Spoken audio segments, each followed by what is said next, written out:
Hello, everyone. I hope you've been well. Welcome to the stream today. So today's goal is going to be to do some puzzles that people made for my birthday, which now is like 3 days ago. But this semester has been, or this time has been a little bit crazy because I'm teaching this course at the college on designing Sudoku puzzles that meets like 3 hours a day. So I've been doing that. And like doing all the puzzles students make. Students have been making some really awesome puzzles, so there's been a lot of fun stuff with that. But it also has had me busier than usual. But I'm happy to get to do my birthday puzzles, and we get to start with this Andrewsarchus puzzle. So let's have a look at what goes into this puzzle. I think the only announcement is that forthcoming shortly will be my puzzles videos from 2022, so I have a video of me reflecting on my puzzles from 2022 and a video of me reflecting on other people's puzzles from 2022 that are both coming soon to a theater near you. All right, so let's look at the rules to Andrew's puzzle. Yes, and Tristan on Wednesday is going to stream more of his birthday puzzles that everyone made for him, so much appreciated to those of you who made us birthday puzzles. Alrighty. Yes, Tristan seems to be doing much better, which is always good to see. And fingers crossed, I haven't gotten it yet. Fingers crossed. We will hope. Alright. So here in this puzzle by Andrewsarchus, we have normal Sudoku rules, and then we have both triplers and nonuplers. So in case you're curious, I think this makes it clear, but just to emphasize, I turned 39, so expect to see a lot of 39s in the puzzles that we do today. So the triplers and nonuplers make sense. So what does a tripler do? A tripler triples the value of a cell. So if this cell had an 8, but it was on a tripler, then for purposes of clues, this would actually count as a 24. And if it were a nonupler instead, I'm not necessarily committing to colors yet, if this were a nonupler, now this would get multiplied by 9, so instead of counting as a 6, it would count as a 54. In every row, column, and box, we need both a tripler and a nonupler, and they can't be both. So we need a separate tripler and nonupler in every row, column, and box, which I suspect is going to lead to some rather challenging Sudoku stuff if I were to speculate, having played with double sets of modifiers like that before. Also, every digit is only tripled once and only nonupled once. So we have to be careful that if we triple 2 once, we can't triple 2 again. Okay. So then we have 39 sweepers. So this counts the cells in the surrounding 3x3, which have at least one of the following properties. Cells with multiple properties are only counted once. Oh, welcome, Star Munch. Glad to have you here. I hope you have a fun time. I'm looking forward to the birthday puzzles. I remember the birthday puzzles being really cool last year, so I'm hoping for a repeat. Great to have some new folks around. I did invite all of my students, so if any of you are watching, welcome. All right, so we're counting cells that contain the digit 3 or 9, or are a tripler or nonupler.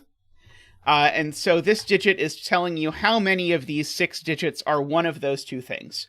Or if it's 2 of those things, then how many are 2 of those things? Okay. So then we have sum dots. And so the sum dots give you the sum of the cells they touch. So for example, these 2 cells sum to, and in my brain, every time I go to calculate 2 times 39, I get 72, which is, I don't think, correct. I think 2 times 39 is actually 78. So I have to make sure these two cells add to 78, which is probably going to require some nonupling if I were to think about my math. These two sum to 39. These 4 sum to 39. And so on. Ooh, there's 2 double 39s down there. Okay, interesting. Hey, Sonic. Alrighty, so we need a bet tree. Do we have any... I think Andrew is in chat. Does Andrew have a suggested bet tree for us? Let's see.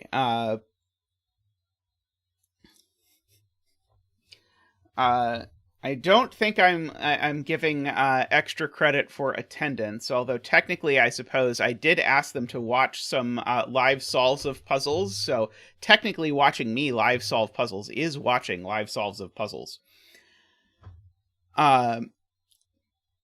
So the first thing I'm going to think about is this circle while Andrew contemplates this thing. I think Tristan is making me tea, but can I officially request that Tristan make me tea? Thank you, honey. So there are 2 3s and 9s in this box, and there's a tripler and a nonupler, which would naturally make this digit a 4, but they could overlap. And so if they overlapped, this digit could be as small as 2. So this digit I know is a 2, 3, or 4. This digit I know is a 2, 3, or 4. Likewise, this digit and this digit, these are 2, 3, 4s. Oh, please don't be setting up a skyscraper. It's too early in the morning for skyscrapers. Because there's some mathematical relationship between these 4, and I think like one of them has to be 4, maybe 2 of them have to be 4, who knows? But yeah, I was putting off doing the math here, but I'm almost certain this has to be a nonupler, because if I don't make this a nonupler, let's just think about it up here, and then we'll apply it down here. If I don't put a nonupler in here, then the absolute maximum I can make these two sum to is a triple 9 plus an 8. And triple 9 plus 8 is only 35. So that is nowhere remotely close to where we're trying to get. So I do need a nonupler up here. And so in particular, that means that down here, both of these 39s need a nonupler. So this is a nonupler. So I'm going to make nonuplers red for whatever reason. I do not know. Row 9, column 1 is the betting tree. So if you are new to the stream, the purpose of the betting tree is for you to guess in chat what digit will be here when we have finished the solve of the puzzle. So you can declare your guess now. And if you are correct, then you can claim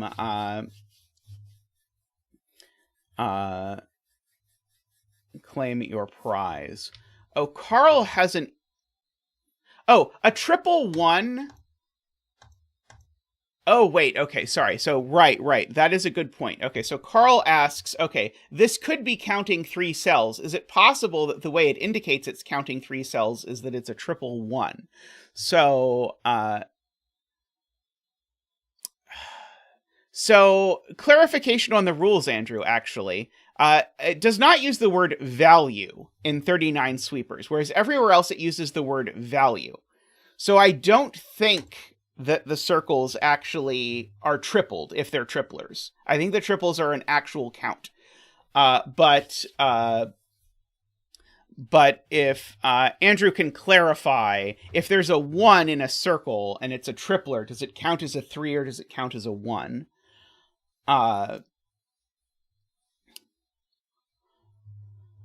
Okay. Sweepers do use values. Okay, so these can be 1. Okay, so good spot to Carl there. So the point is there could be 3 total things in the box that are being counted, but that could be that this is a 1 that's tripled. Okay, what's the smallest this digit can be? It has to be preposterously enormous, because if I do 9 times 9, well, that's too big, so it can't be 9 times 9. If I do 8 times 9, that's 72. If I do... if I do 7 times 9, that's 63. That's too small, because keep in mind, one of these digits is not tripled. And so because one of these digits is not tripled, that means that 9 times this digit needs to be, wow, brain. 9 times this digit needs to be within 9 of 78. And so this needs to be an 8. 8 is the only one that will work, because 8 times 9 is 72. And so this is an 8. We'll get a digit dance for that in a second. But while I have the math in my head, one of these is a tripled 2, and one of them is a 6. And we can bring out Zach, our digit dancing penguin, to do our dance for finding the 8. Woo!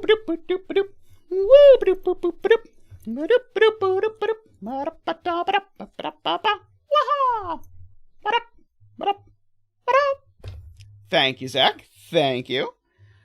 Both for the Nonupler dance and for the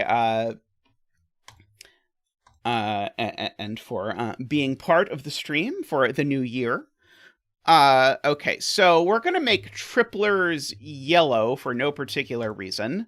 But the reason why I'm going to fill in this is that I know one of those two is the tripler. So I know none of these are a tripler. Actually, I'm going to make this the less offensive gray.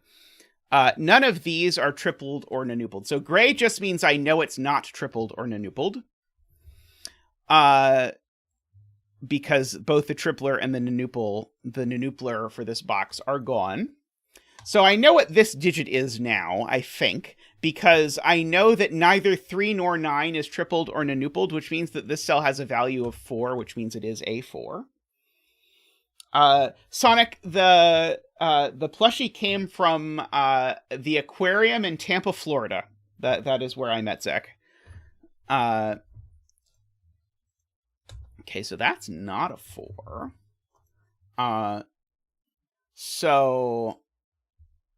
Okay, so this cell, what is the largest it could possibly be? So it could see a 3 and a 9, so it could be counting 2 from here and 2 from here.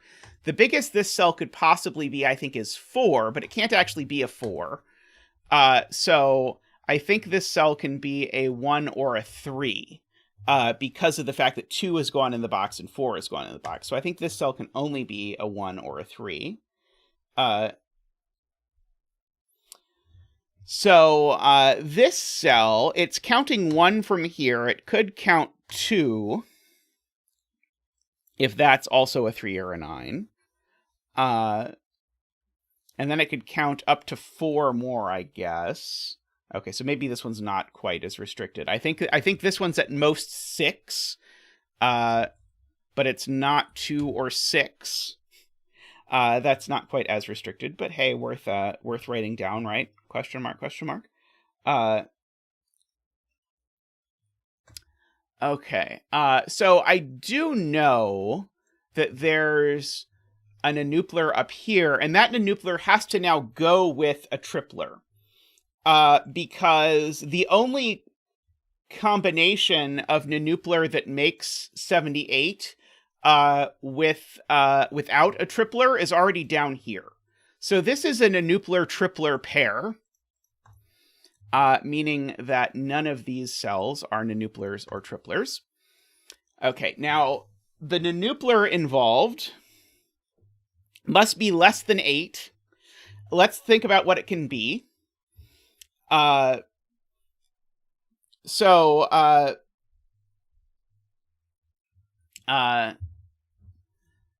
the nonupler has to be less than 8. So if I nonuple a 7, that's a 63. Hey, Crusader, welcome. Crusader just posted a solve of my puzzle target practice earlier that I watched over breakfast this morning. It was very cool.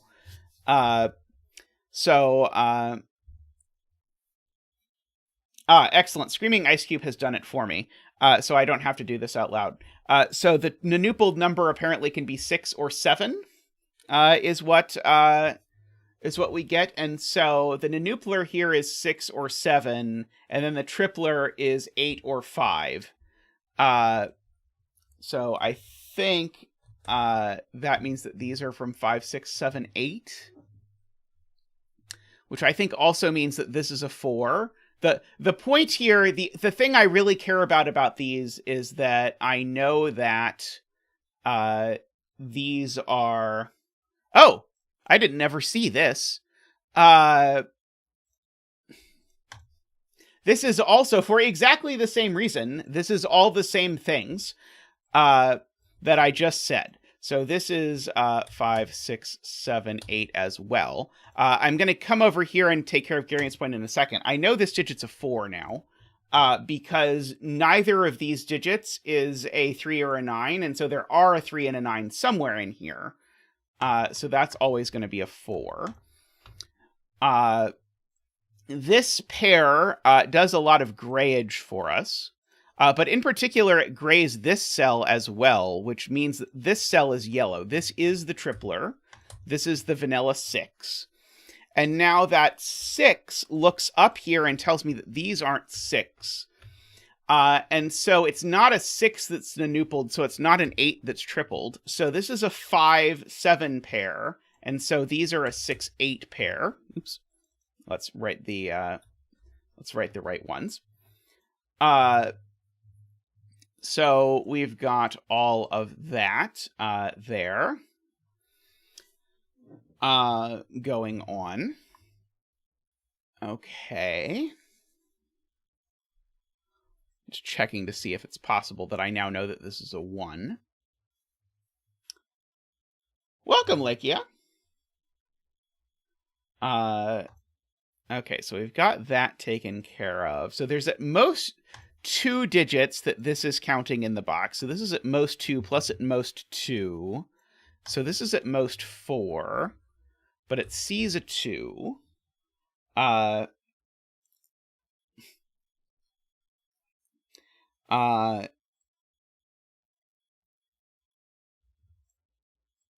So can I now... I can't get to 39 without a nonupler, can I? Because 3 times 9 is 27. And that's still 12 away. So I need a nonupler on every 39 domino, I believe. And so if I needed a nonupler on every 39 domino, this cell needs to be a nonupler. In order to make that work. And so if that's true, I again need to make sure that this is a nonupler that I can get to 39 with only a untripled digit, because only one of these two can be tripled. It's worth noting, the first thing I saw when I looked at this puzzle is actually that these two cells have the same value. One is triple the other. Oh, ELSF donates $20. Thank you, ELSF, with a lovely, I think, singing lemon. But thank you very much. We'll get you a donation dance for that. Boop doop boop boop boop boop boop boop boop boop boop boop boop boop boop boop. Woohoo! Waha!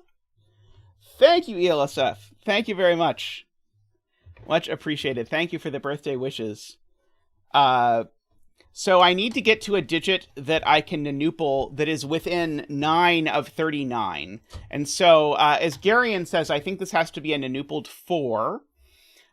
Because if I nonupled a number bigger than 4, I'm already too big. So that's not going to work. And if I nonuple a 3, then I'm at 27. That means I need to put a 12 in one of these two cells. That's already too big. So this has to be a nonupled 4, which means that these are a 1-3 pair. One of which is nonupled and one of which is not. Or sorry, one of which is tripled and one of which is not. The 1 is tripled. Okay. And so now we've identified where our triple 1 is. And so now that we know where our triple 1 is, we can pull 1 out of, not that one. We can pull 1 out of our center cells that we previously had said might be able to be 1. I'm streaming for about 4 hours today, Phyllis. Felice? I should remember. Oh, it's Teeman. That's right. We said Teeman. That's right. That's the thing I'm supposed to remember. About 4 hours today, Teeman, I believe, if I remember this pronunciation correctly. some chance of that. And I just started. So we've got that here. And now what that means is this is the only way that I can get 39 with a nonupler and no tripler. And so these each have to be nonupler-tripler pairs, to be sure. And now because these have to be nonupler-tripler pairs, well, that tripler looks up and says this is not a tripler. This is a nonupler, which means that this is a tripler, which now means that this is not a tripler. Means that this is a tripler. So this is a 3 and this is a 1. This is not a tripler. So it's a nonupler. And this is not a nonupler. And so this is a tripler. And that gives me lots more cells that I can gray because they see both a nonupler and a tripler. Oh, and these two as well. Okay.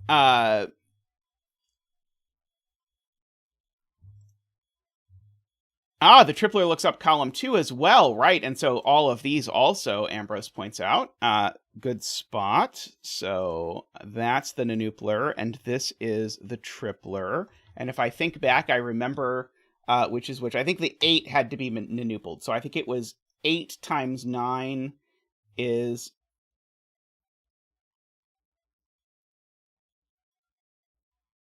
No, the 8 wasn't tripled. Sorry, it was the...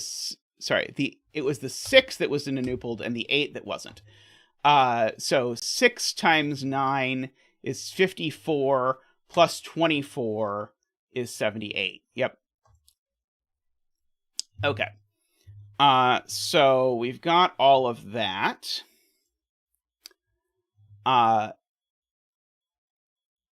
Okay.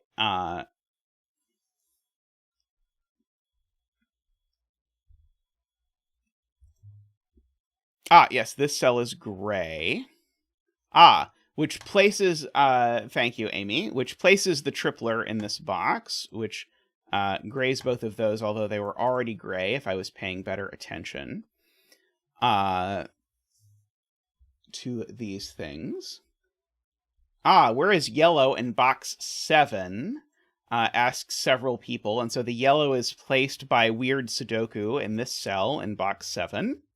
Which grays this cell because now the column has both the yellow and the red. Oh,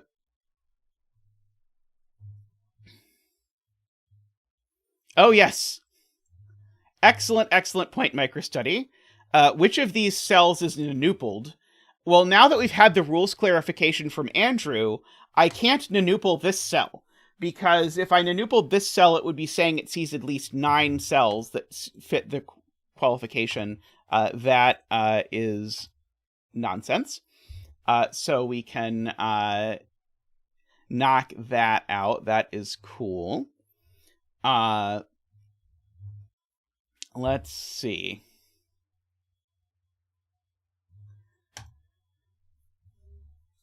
Right. Okay, good spot. So if this is a nonupled 5, it's already too big for this 39 clue. So this is Carl's point. So this is not nonupled. This is tripled, and this is nonupled.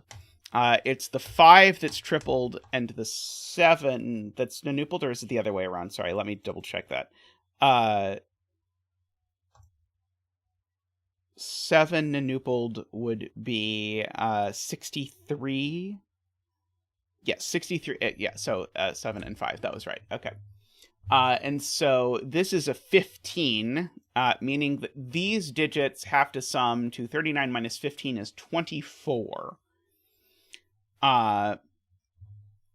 So if these digits all had to be different, they would immediately have to be 7, 8, 9. But they don't quite have to be 7, 8, 9 because they could repeat. So, for example, these could both be 9. But I can work out sort of like the minimum any of these digits can be is 6, because if the other 2 digits are 9, then they only sum to 18. So I can sort of fill in all of this stuff. And in fact, actually, this one can't be 6, because the only way this could be 6 is if both of these are 9, but I can't put 9 in both of those cells. So this is a 9, and now 24 minus 9 is 15, so these two cells add to 15. And that is our story. All right. Let's see. Ron says row 8, column 4 is red. I don't see why yet. Okay.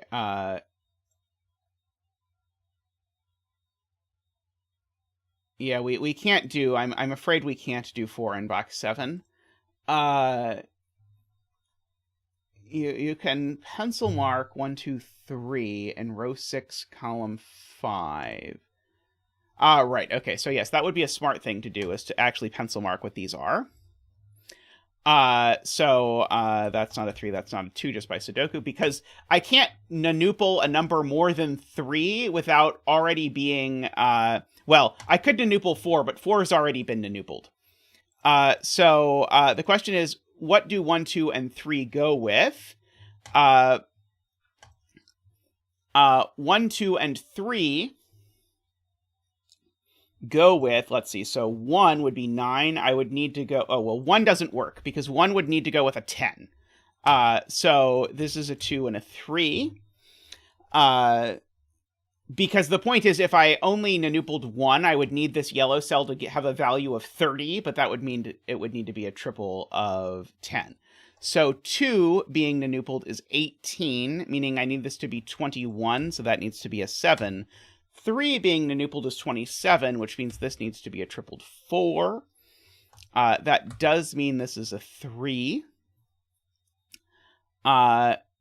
Therefore, these two yellows are the yellows I have not used yet. 1, 2. One of them is a 3.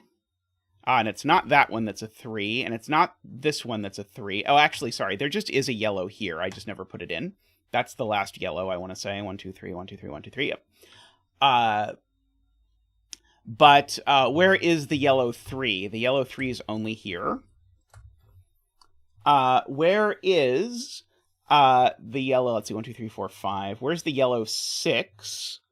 I don't know. One of these two is the yellow 6. This is a 2, by the way, while I see it. 7, 8, and 9. And where's the yellow 9?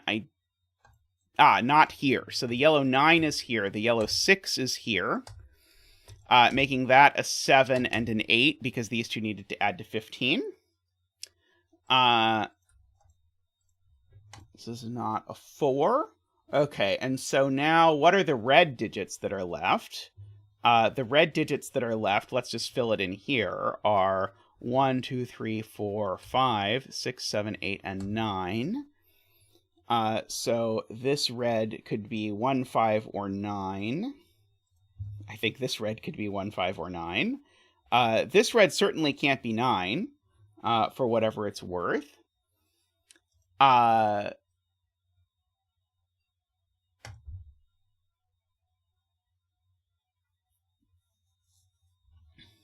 Okay. Let's have a look at... I know this sees 3 total cells up here. So this digit is more than 3. It sees a 4th there. So this can only be 4 or 6, and it can't be 6, I don't think. So again, what is this counting? This is counting the 3 and the 9, and it's counting the red cell here. So that's 3, 4. So this is at least 4. It's 4 or 6. But if it were 6, I would have to put 2 9s in those cells. So this is always a 4. Oh, that means one of these two cells is a 9, but I don't know which one yet. Interestingly. I could just place 9 in this row. Let's just do the Sudoku that doesn't require any zaniness. So that's a 9 up there. One of these two is a 3. Let's see. Okay, so use the sweeper in box 7. let's see. Okay, so this can be... so this sees neither the yellow nor the 3. So this cell is at most 2, but it can't be 2, so it has to be 1. I think is the answer. And so, oh, the sweeper I know, even better. Right, because if this red was not a 9, then there would be a 9 in this box, and the sweeper wouldn't be a 2, it would be a 3. That's really clever. So the only way, going all the way back to the first pencil marks I put in the grid, the only way there was ever a 2 in the circle is if the 3 and the 9 in the box were in a doubler and a tripler. And so this is a 2 in a circle, so it means the 3 and the 9 are in a doubler and a tripler. So that's a 9. Okay, that's very clever and cute. And let's see what it does for us. It means one of these 2's a 9, and I bet it's not that one. So that's a 9. Let's see if I look over here. That maybe doesn't quite get me there.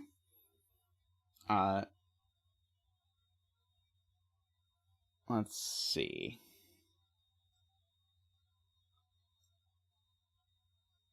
Let's see, 1 and 3 are both up here.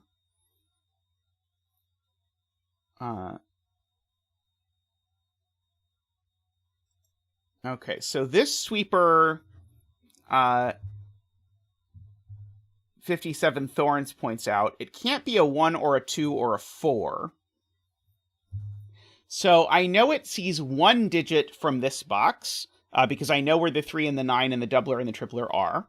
So 1 from this box. The question is, how many can it see from this box? And the answer is at most 2.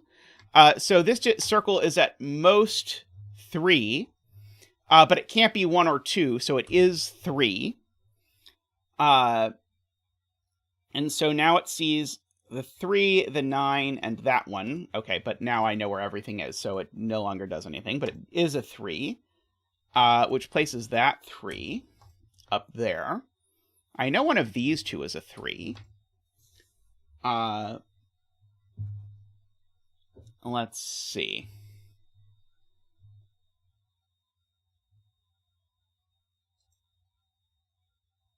I was trying to decide if I could rule out the possibility that this is a 4, but I think I can if I could rule out the possibility that this is a 1, but I actually think I can rule out the possibility that it's a 4, because it gets at most 1 from this box, right?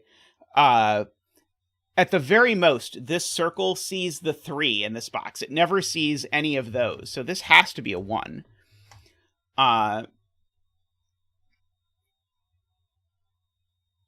Which I thought would do something, but I'm not actually 100% certain that it does anything.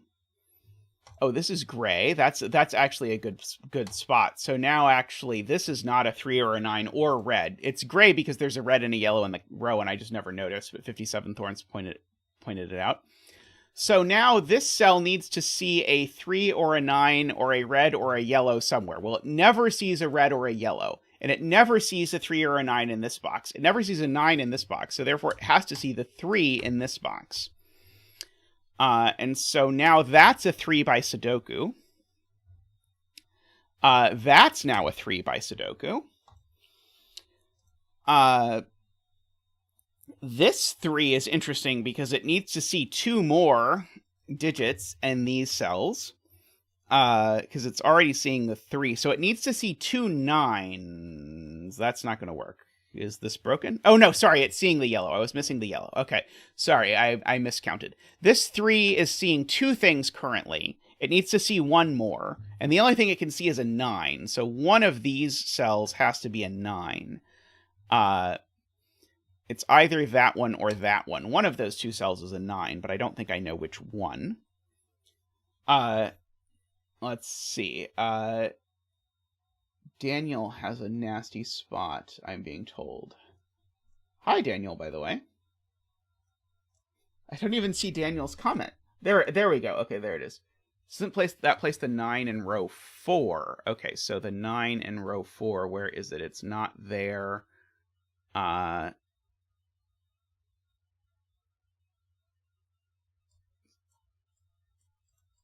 I have not yet understood the 9 in row 4. 9 can't be next to the 4. So the 4 currently sees 1, 2... Ah, right. This 4 already sees 3 things, and it already sees a 4th. We just don't see it yet. But the red cell definitely is seen by this. So this can't see a 5th. So neither of these cells could be 9, is Daniel's point. Because if this were a 9, if one of these two was a 9, this circle would be at least a 5. So 9 goes in none of those cells, so the 9 definitely goes in that cell, which, because this 3 now needs to see a 9, means the 9 goes in that cell. Let's see. What red cells do I have left, by the way? 1, 2, 3, 4. Oh, it's 1 and 5, right? It's 1 and 5. So the red cell down here is a 5. The red cell up here is a 1, is what I know. So one of these two is also a 5. Is also a 5. The 1 in this box is here, actually. So actually, that's the one that's the 5. Wow, I can suddenly not type. 2, 3, 4, 5, 6. That's a 7. These are not quite a pair. Sorry, these are a triple of 1, 2, 3, 4, 5, 6, 7, 8, 9. Okay, this can only be a 4 for lots of reasons. Those are a 6, 8 pair. These cells are a 2, 3, 4. Yep, 5, 6, 7, 8, 9. Yep, these are a 2, 4, and I know the order. Which means I know what this cell is. 1, 2, 3, 4, that's a 5. I know what this pair is. It's a 1 and a 2. And I know the order. Thank you, Sven. To get those.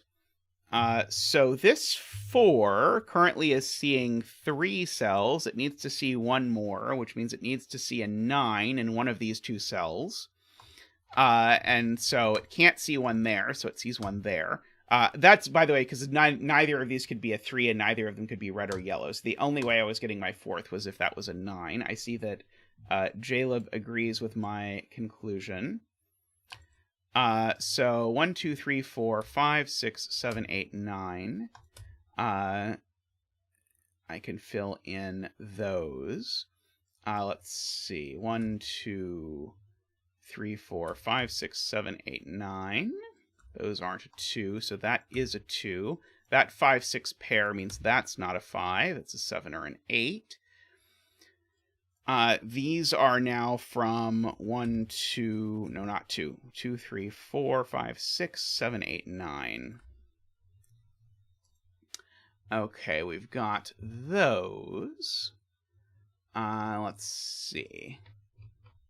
I'm going to finish doing the Sudoku before we resort to the math, but we will get to the math, I promise.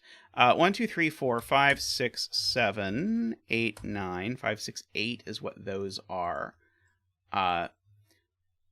1, 2, 3, 4, 5, 6, 7, 8, 9. Okay, so that is just a 5, a 7, a 1, and a 2. So this digit is a 6 or an 8. This triple is a 2, 3, 4, 5, 6, 7, 8, 9. So that's a 5. These are a 2, 7. This has become a 7. Oops. This has become a 7. Making that an 8 and a 5 and a 1 and a 6 and a 7 and a 5 and a 2 and a 7 and an 8 and a 6 and a 5 and an 8 and a 6 and an 8. That's right. It's probably a good time to use the magic mark button to fill in these digits. So this is a 1 now, and because it's the 1, I know it's the tripler by my pencil marking. So this is gray, which means that this is the tripler for this bot. Sorry, this is the... Oops, sorry, not the tripler. It's the nonupler. This is the nonupler, and this is gray, and this is gray. This is 6 and 2 and 4 and 9 and 1 and 8 and 6 and 8 and 6 and 7 and 5. And our betting tree... Oh, am I missing a red? 1, 2, 3, 4, 5, 6, 7, 8. Our betting tree, I think I'm good. Our betting tree is a 4. As someone in chat may have... inadvisably discovered earlier. But very nice setting, Andrew. And you spared me from having to think about the math at the end, which was great. Very nice. That was a generously clued puzzle, which I always appreciate. But yeah, very cool puzzle. I enjoyed that quite a bit. I suspect, Andrew can tell me if I'm wrong, but I suspect all possible clues are actually given, since Andrew likes negative constraints.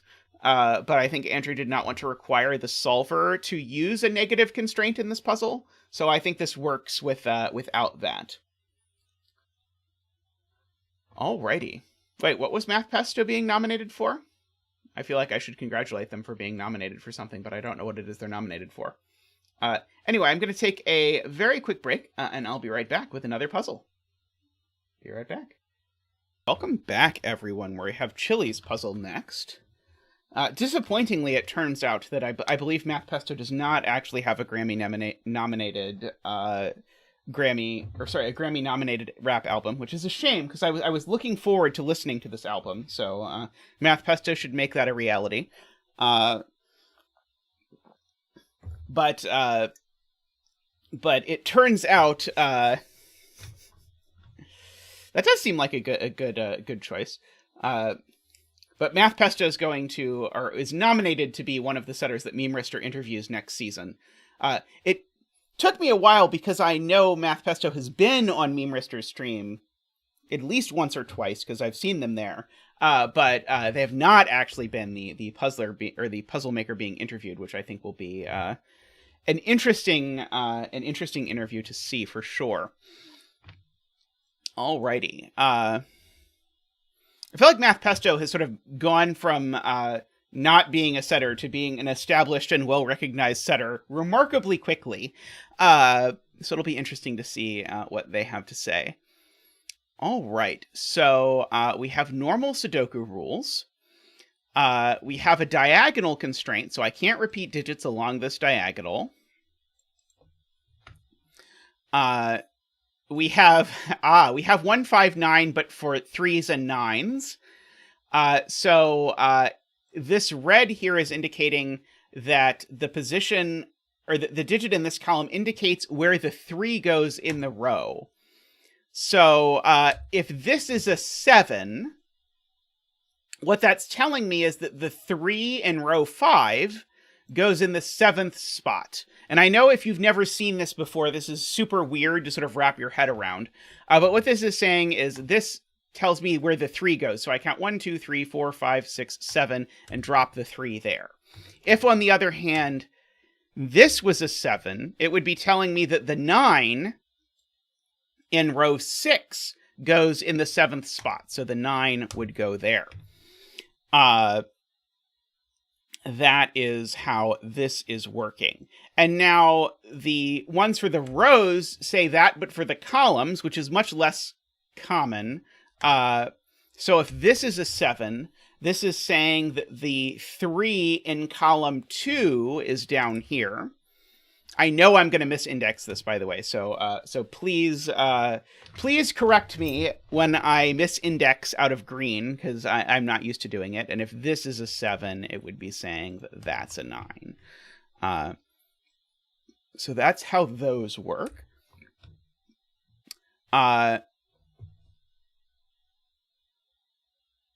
Okay, and then these are between lines. Okay, I was not sure if they were going to be between lines or double arrows, but they seem to be between lines. Oh, and this one is also a thermo. Which end is the bulb? So the way between lines work, by the way, is what it's saying is if this digit is a 6... and this digit is a 3. This digit has to be between 6 and 3, so it'd have to be 4 or 5. That is what this is communicating. Sorry, and I'm trying to understand this rule about the thermo. The long between line along the diagonal is a thermometer. Okay, it just doesn't tell me which side. Whichever of these is low, the digits increase strictly to the other one. Okay, So, do we have a proposed bet tree for this puzzle from anyone? If not, I will make one up, and it will probably go poorly, but I can try. Gonna guess that cell for the moment. Okay. So the first thing I want to ask is what these digits can possibly be, because there needs to be room for 1, 2, 2, 3, 4, 5 digits between them. And so if this were a 5, there's no way I can fit 5 digits between it. If this is a 4, there's no way I can fit 5 digits between it. If this is a 3, then I could fit 4, 5, 6, 7, 8, and then a 9. So this is, these are from 1, 2, 3, 7, 8, 9.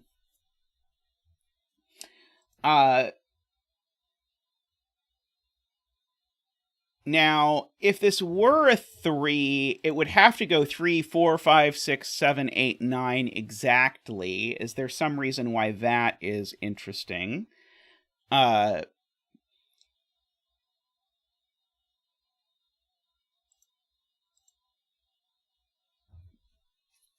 Maybe this is not where I'm actually supposed to think about. Yes. Okay, so Chad is pointing out that if I look at this circle, some of these instantly break. It's funny. I looked at both circles to see what happened with sort of high digits. Sorry, I looked at this circle to see what happened with high digits and this circle to see what happened with low digits, but it's exactly the opposite I'm supposed to do. Okay, so Chat's point is this digit can't be a 1, because what that would do is to say that because of the red cell, this is a 3, and because of the green cell, this is a 3. And even Sven knows that that's not going to work. And if it were a 2, both of these would be 3, so that's not going to work either. So this can't be 1 or 2. And for the same reason, this can't be 7 or 8, because if this were 7 or 8, I would end up putting 2 9s in this box. All right. So that gets us some eliminations. So the only way that this gets away with being a 3 is if it goes 3, 4, 5, 6, 7, 8, 9. But then there's more freedom the other direction, it looks like to me. Okay. Are any of these options going to index a 9 onto a between line? I don't think so, unfortunately. Yeah, I do not think so.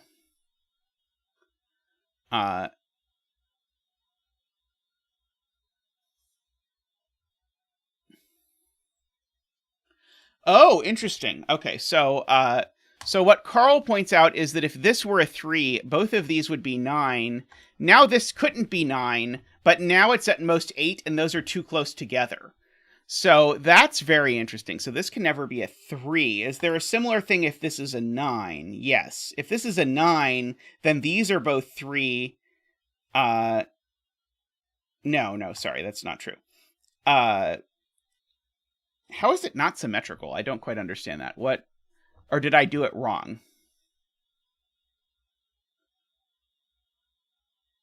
Oh, it's because 3 and 9 aren't symmetrical. That's the problem.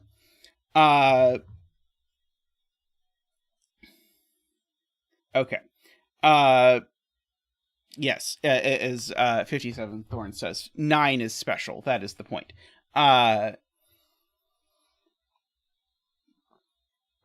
Let's see. Okay.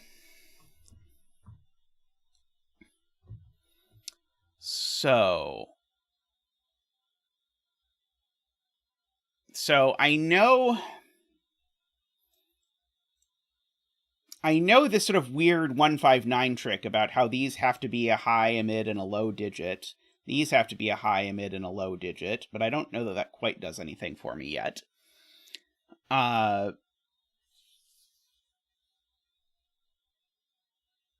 Okay.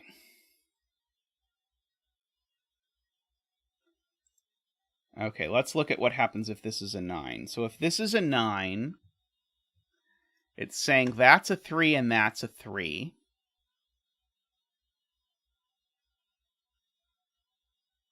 Ah, and now the problem with that is that now, wait, no, that's not a problem.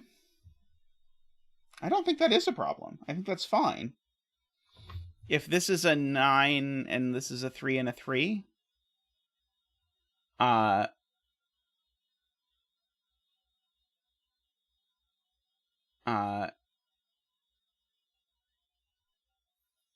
wait, no, it doesn't require, it doesn't have to be, it doesn't have to go up linearly. So it doesn't have to go 9, 8, 7, 6. It's not a Renbometer, to go back a couple streams. Renbanbometer or whatever it was that we were doing from Krydex. I think I have convinced Krydex to make more puzzles, by the way, which I am very excited by. Hey Jetlo, how are you doing? I hope you are doing well. We are trying to understand what is going on in this world with row and column indexing. I feel like there's got to be something that's going to index something onto this between line in a bad way, but I might be wrong. The world needs more Renbanbometers.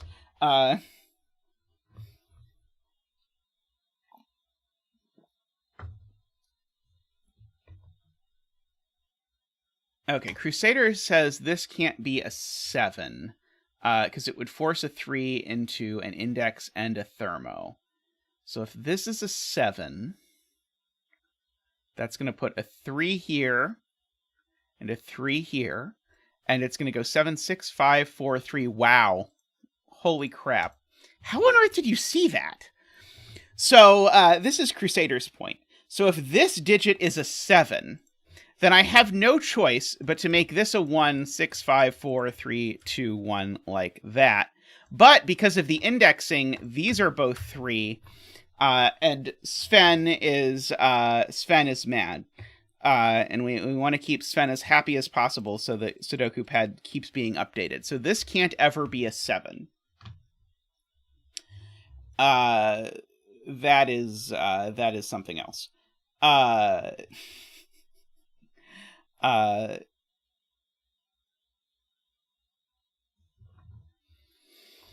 Okay.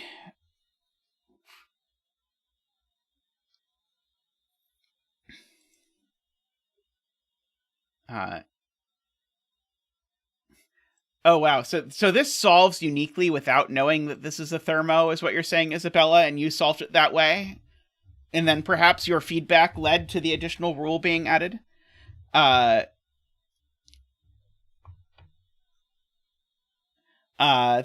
is quite fascinating.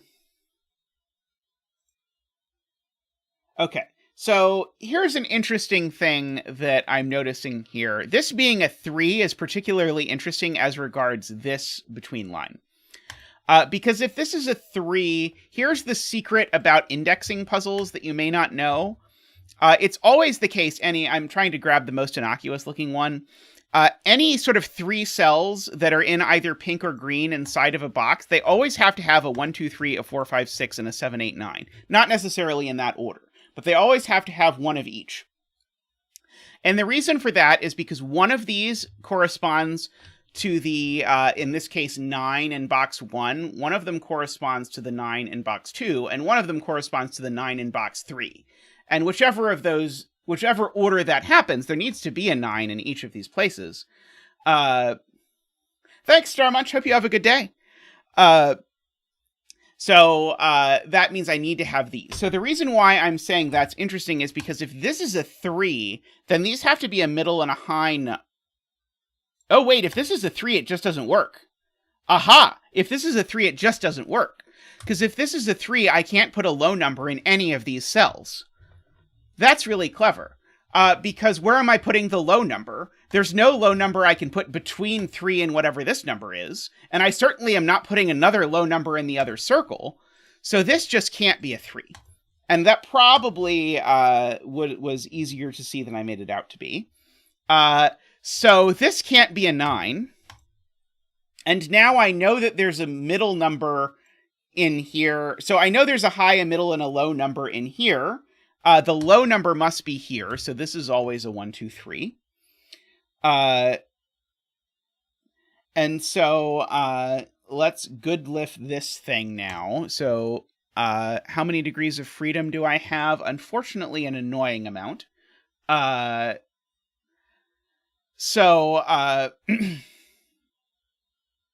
let's actually pencil mark the thing that I have indexed. So this 8 or 9 means that there's a 3 in one of these two cells, and this 8 or 9 means there's a 3 in one of these two cells.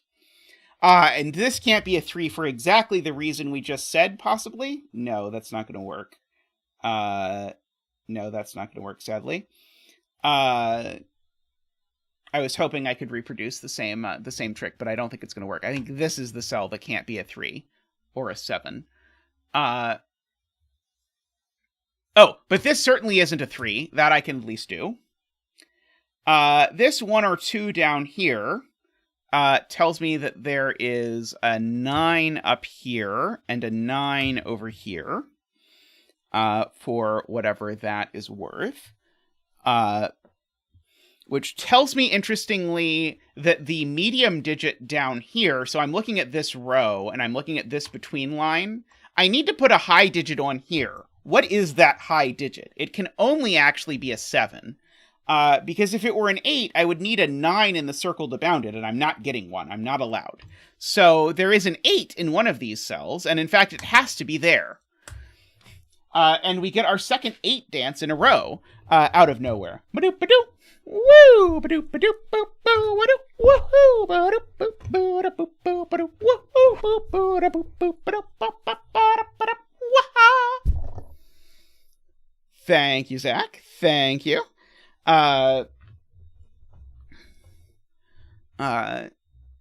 So we get our 8 here, and we know that the other digit here is a 4, 5, or 6, but let's use the indexing. The 7 here tells me that the 9 is in one of these cells. Oops. Oh, well, I know where the 9 is, right?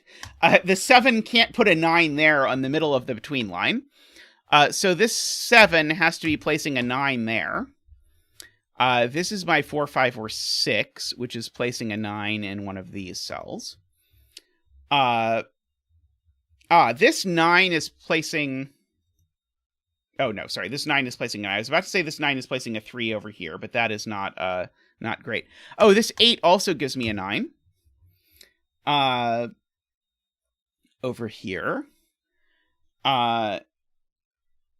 Yeah, so I get a 1 or a 2 or a 3 in here, and a 1 or a 2 or a 3 in one of these. One of these I know is a 1, 2, or a 3, and one of them is a 7, 8, 9. This digit can't be the high one anymore.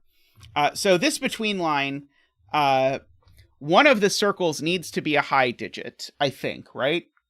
Yes, one of the circles, because there needs to be a high digit on this. One of these 3 is high.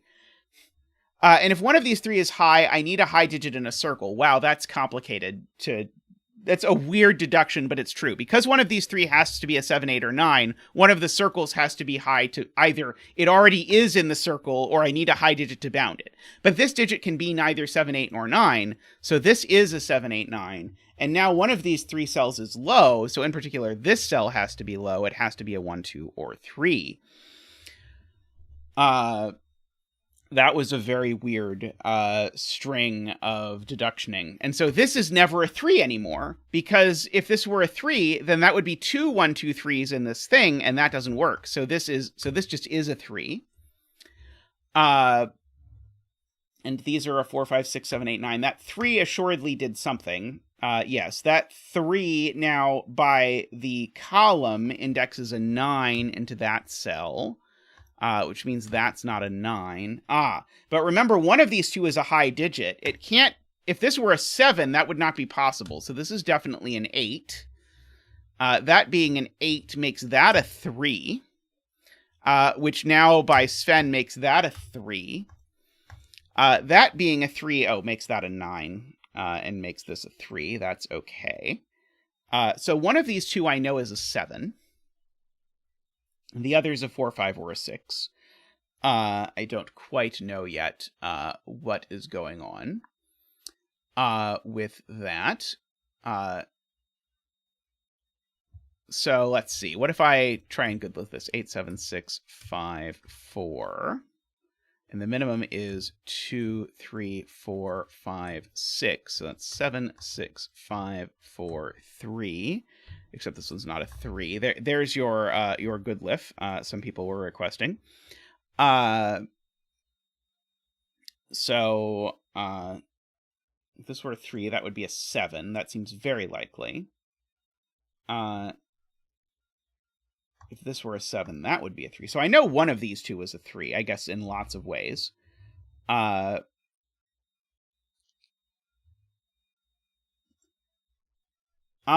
the question is, what is this digit? And so this digit has to be middle. This is Josh Johnson's point. This digit has to be middle, because if this digit is not middle, then it's high, and this would need to be another high. So this is 4, 5, 6. This is 7, 8, 9. This is 1, 2, 3, and it's certainly not a 3. So that gets me my 1 or 2. The 1 or 2 here goes ahead and indexes a 9 over here. Right. One of these two is an 8, Olima points out. Olima, one of the main indexing puzzle people. Because I need a high digit in one of these two cells, and the 7 and 9 are going in the box. So one of these is an 8, and therefore this is not an 8, because the 8 in the column's already used. Good spot.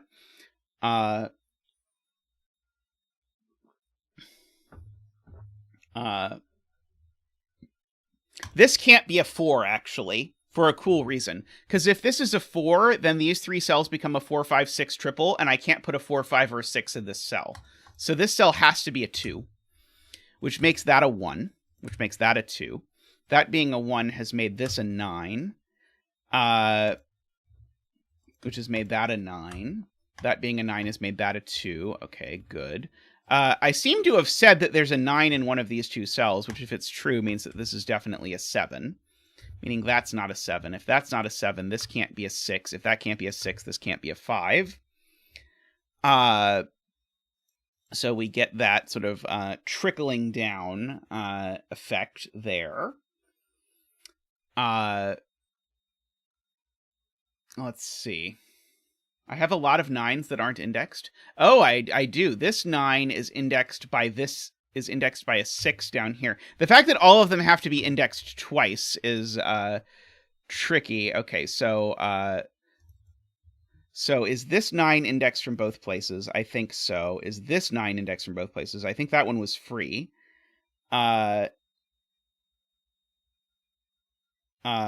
Is this 9? That is indexed by there. But it's not indexed from here.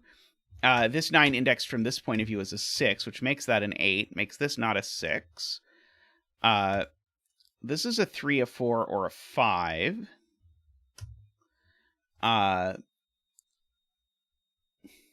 So one of these two is a 5. I don't know if that's interesting.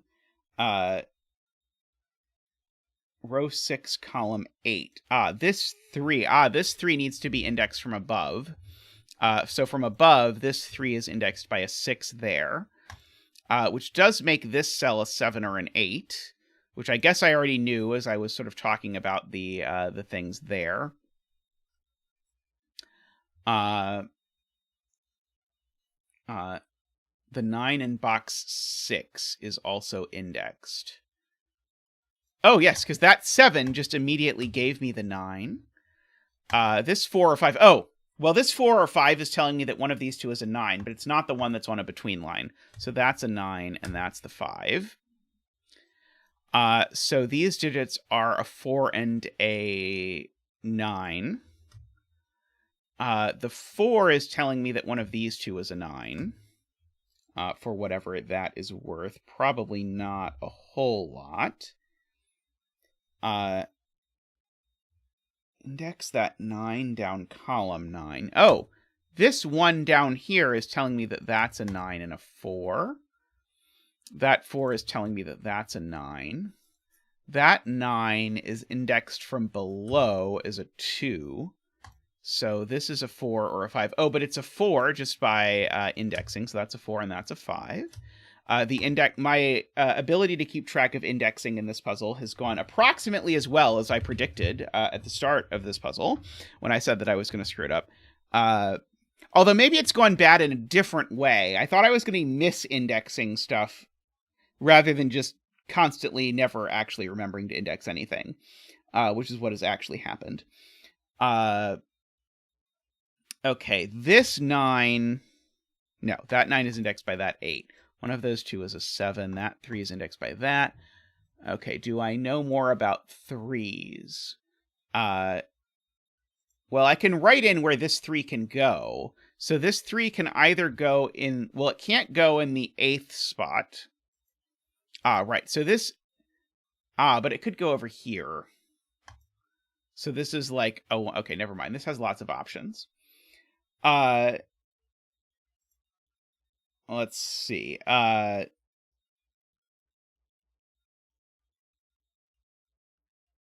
Okay. 3 in column 6 by indexing. So 3 in column 6 is up here by indexing. Then 3 in box 5. Really nice. Okay, yeah. So the point here by J is that there's a 3 up here. Thank you, Ivor.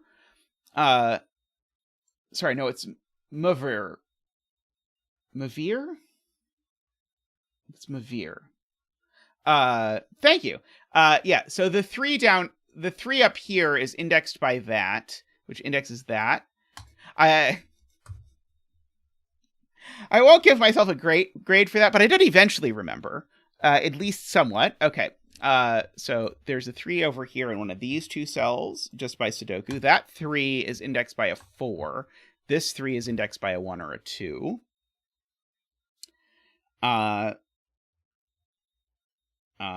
Okay, so...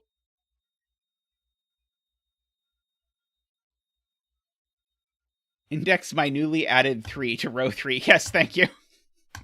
I was trying to debate which of these is a 4, 5, 6. But I actually just know, as ELSF points out, this 3 is just indexed by a 5 here. Boy, I'm bad at this. Okay. So this is a 7 or an 8. And that 7 or an 8 indexes a 3 down to here in one of those two cells. Thank you, Sarah. Okay, so that 7-8 pair, I guess, doesn't really tell me anything. I know one of these is a 1 or a 2, and I know one of these is a 4.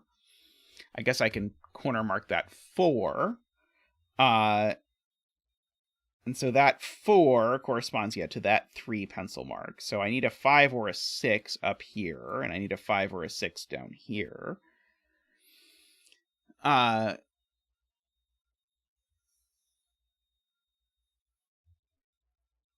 The 3s in box 8 are indexed. Right. Thank you. These 3s are going to be indexed by a 5 here. So those are going to be a 5, 7 for those sets of 3s. And if those are a 5, 7, that means that up here I have a 6. Oh, but that 6 is just giving me those 3s over there. A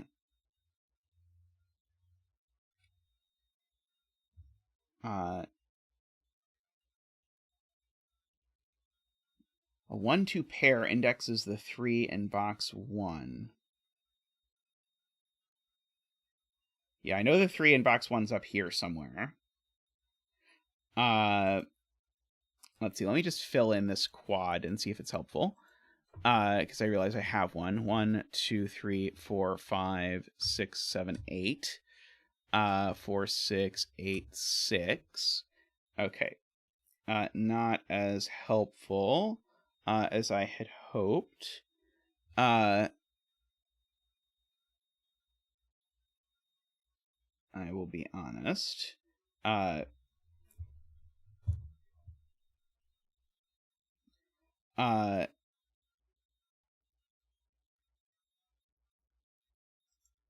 People are claiming neither of these cells can be a 3. I don't understand yet why.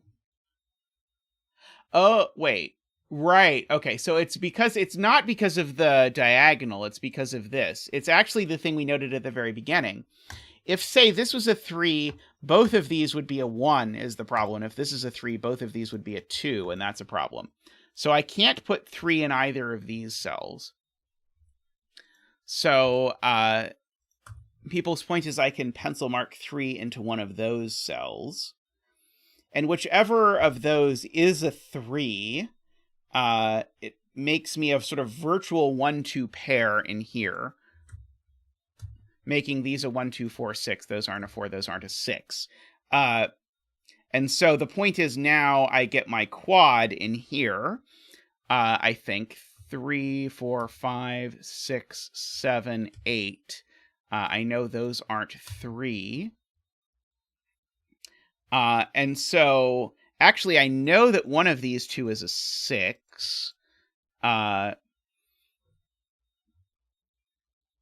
was trying to decide if these were a 7, 8, if it breaks, but I don't think so. Yeah, I'm not sure that this did anything. Okay, yeah, that's the question. Where does 3 go on the diagonal? That does do something. 3 on the diagonal, the point is it's there, always. Because now there's nowhere else for it to go on the diagonal. And so now that 3 I need to index in 17 places. So that's a 7. That's a 7. That's a 5. That 5's already indexed that 3. That 3 is indexed by an 8 up there, indexing down there. This is a quad of 1, 2, 3, 4, 5, 6, 7, 8, 9.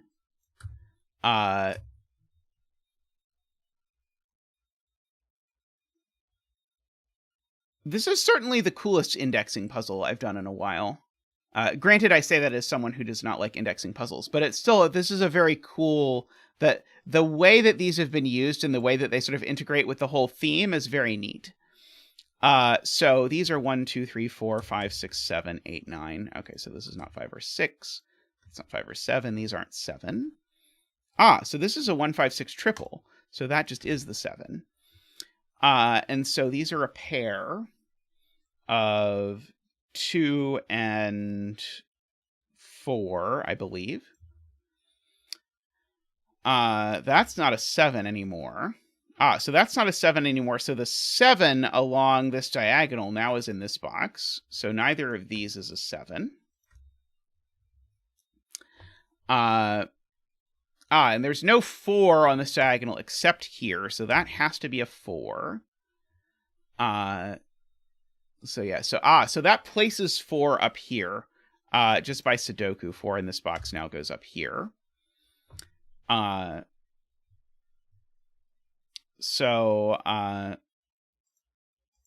ELSF points out that that's a 4 just by Sudoku. One of these two is a 6, but I don't think that does anything. 9, 8 go up there. No, one of those is a 3, but not necessarily a 4. Let's see. These digits are from 1, 2, not 3, 4, 5, 6, 7, not 8 or 9. These are from 1, 2, 6, 7. That's not very helpful. I do know, again, one of these two is a 6. I don't know if it's worth pencil marking, but I will pencil mark it anyway. 8 in box 5? 8 in box 5 by Sudoku has to go here, so that's a 6. Very good. So now those are a 5, 7 pair. Thank you, Josh. So those aren't 5. These aren't 6. That's not 6. These are from 1, 2, 3, 4, 5, 6, 7. So that just is a 1. That's a 6. That's a 6. This isn't 1 or 2. These aren't 1. That's not 5 or 7. That's not a 6. This is a 1 and an 8. No 1 here. No 8 here. This is a 2 and a 7 and a 5 and a 2 and a 1 and a 5 and a... Sorry, and a 1. Probably we can mark now. We'll probably go okay. So, oops. So that's a 7, and a 5, and a 7, and a 2, and a... and a 1, and a 5, and an 8, and a 7, and a 6, and a 1. That 6 indexes a 3 and a 6. That's an 8 and a 3. That 3 is indexed by a 2 and a 4. That's a 6 and a 3, and a 1 and a 5, and a 4 and a 2, and a 2 and an 8. And our last digit is a 1. Congratulations to all of the 1 bettors out there. May all of your betting tree wishes come true. Excellent. Very, very neat. Yes, I did well at not filling in the bet cell until the end. Only 1 away. So close, so close. You'll get it next time. Yeah, this is very cute. I liked the fact that this thing couldn't be on the diagonal in here was a cute deduction that was sort of like necessary at the beginning and necessary at the end. I'm trying to think how often we use the fact that this had to be a thermo. It certainly gave reduced candidates there and probably made sort of like the mid part nicer. We have not, I don't think we record what the bet cell works out to be and what the first digit is in the spreadsheet, but we should so that we can analyze like how often, like I'm sure there's a very significant skew in what the first digit that's placed in a puzzle is. I'd be interested to see if there's a skew in the bet cells, although you'd have to, you would have to separate out puzzles where the setter provides a bet tree, because my theory is anytime the setter provides a bet tree, it's much more likely to be a 3, because everyone knows that Bremster always bets 3, and Bremster is probably the most loved fellow in the Sudoku community, so I think any setter who's sort of giving a bet tree is really disproportionately likely to make it a 3 for Bremster. So that is my theory of the thing, but I think both of those would be very interesting to collect data on, the first digit placed and the value of the betting tree, and see what the skews are. I suspect first digit placed is also really skewed. Yes, so, someone will have to go through and collect the data. We will. Boy, do I not want to be the person who is tasked to go through and watch all 800 puzzles on the channel and go figure out how often each digit is the first placed. There's also some bias against 5 because there was a challenge to set a bunch of puzzles that didn't have 5s in them at all. And then there's going to be the occasional puzzle where the first place digit is a 0. That will also skew things, I suspect. Alrighty. It is true, though, because that's countervailed, as Sarah points out, by the fact that in a lot of constraints, 5 is the first digit that's placed, because both in Renban and German Whispers, often you get 5s for free. Interesting. Yes, of course, 6x6s would be an entirely separate thing. Yeah, if we got a few... If we got a few thousand mean minis, we could see how often each digit appears in mean minis, because I suspect that digits in mean minis are way more likely to be low than high. Alrighty.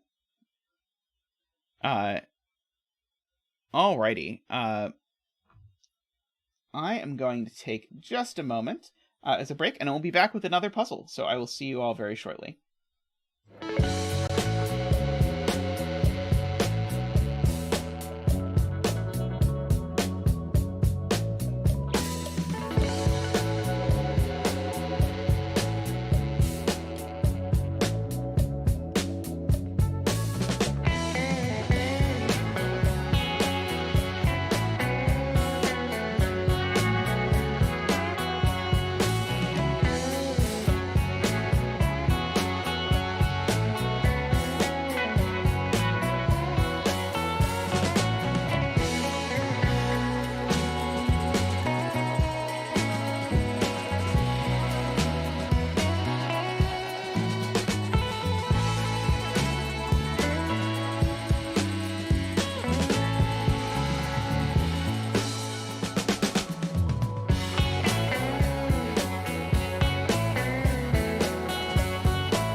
Alrighty, welcome back.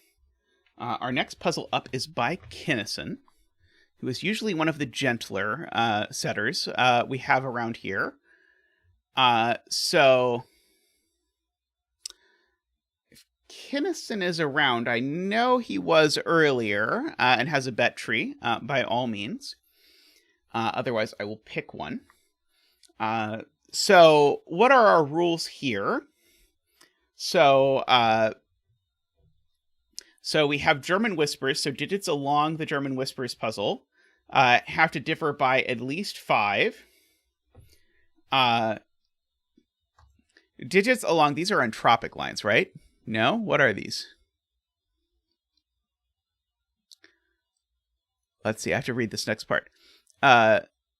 Shh, let me tell you a secret. Poor Zeta is getting old. He can't remember how dates work. What's worse, his 4 birthday gemstones have 2 different ways of representing the date engraved on them. Month, day, year, year, year, and day, month, year, year, year, year. And they don't even all go in the same direction. P.S. If you didn't know, Zeta turned 39 on the 5th of January, 2023. I see. Okay, so these are, in some order, 1/5/1984 and 5/1/1984. So I think we can fill in that these digits at least are all from 1/5/1984. Oops, 1/5/1984. At the very least. Oh, 1 second. Let's see. I can look up. If there is a bet tree suggestion, I can look it up. Give me a minute.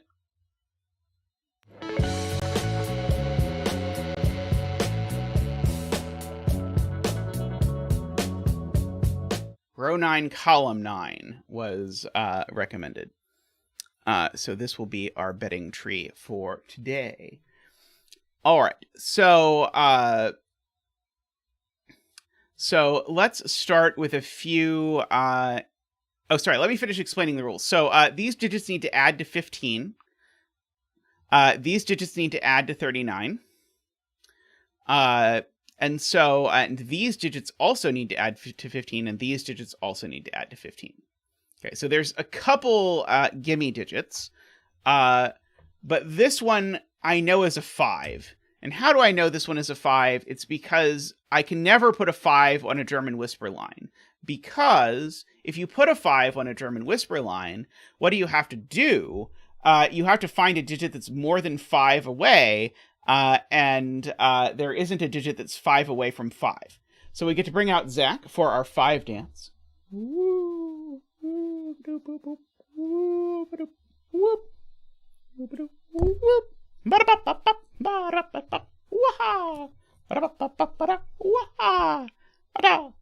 Thank you, Zach. Thank you. Much appreciated.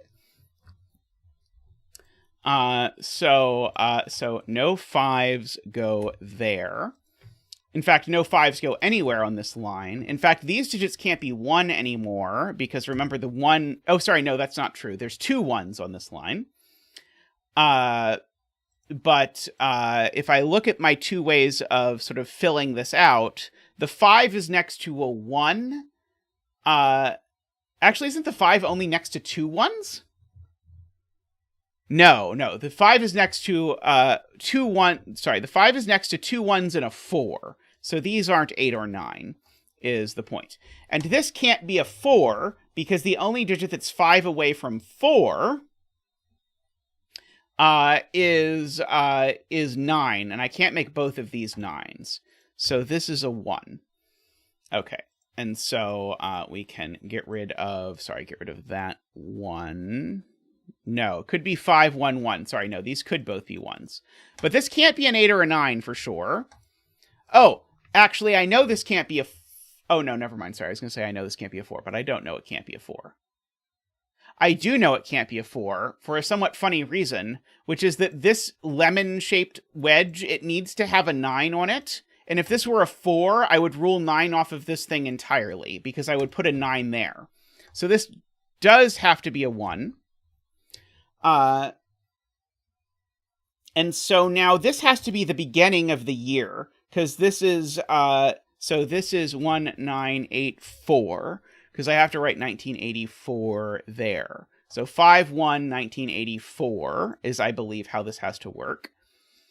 And so now this digit is also high, and it can't be a 6, so it has to be a 7. The reason it can't be a 6 is because this would also be a 1, because only 1 is 5 away from 6. Speaking of, that means this is a 2. These need to be a 3-4 pair, and they need to go in that order. And this is a 6. So we get all of that sort of going in. Speaking of things that are 6, this is a 6 because of this being a 39 cage. And so the whole box sums to 45. 45 minus 39 is 6. So that is always a 6. These digits are high, so they're from 6, 7, 8, 9. That one's not a 7. That one's not an 8. These digits aren't 5 or 8. These digits aren't 4, as we continue working on this. None of these are 4 or 8. None of these are 4 either. There has to be a 4 on this gemstone. So the 4 on this gemstone goes there. And the 4 always goes next to a 1, a 5, or an 8. So helpfully, I learned that these digits are 1, 5, 8. Thank you, Daniel, for that. So we get that. So, but one of the directions I know goes 1, 9, 8, 4. So it's either 1, 9, 8, 4, or it is 1, 9, 8, 4. So I do know one of these two is an 8. Let's hit the right digit. One of these is an 8. And then one of these two is a 1, 9 pair. But the 1, I think, always goes there, right? Because it's either 1984 that way or 1984 that way. So this digit's always a 1. Like that. Okay, and so if it's 19... Oh, and these are a 5, 9 pair, so this just is an 8, and that's a 9. Okay. If I paid close attention, I would have had that. So that's a 5 and a 1. So it's 1, 5, 1984 going in that direction. I think I did that right. No 5 there, no 1 there. My hit the right button ability is not fantastic today, but we'll shamble on, as they say. These are a 2, 3, 4, 5, 6, 7, 8, 9. So these are a 6, 7 pair. So these aren't 6 or 7. Those are a 2, 3 pair.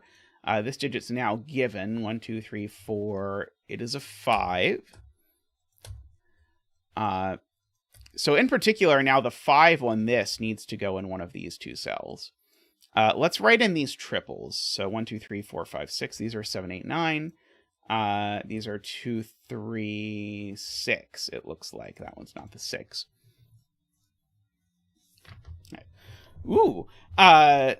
Andrew donates $40.39 for Tristan's 40th and Zeta's 39th birthday. Thank you, Andrew. Let's get you a big donation dance for that. Woohoo!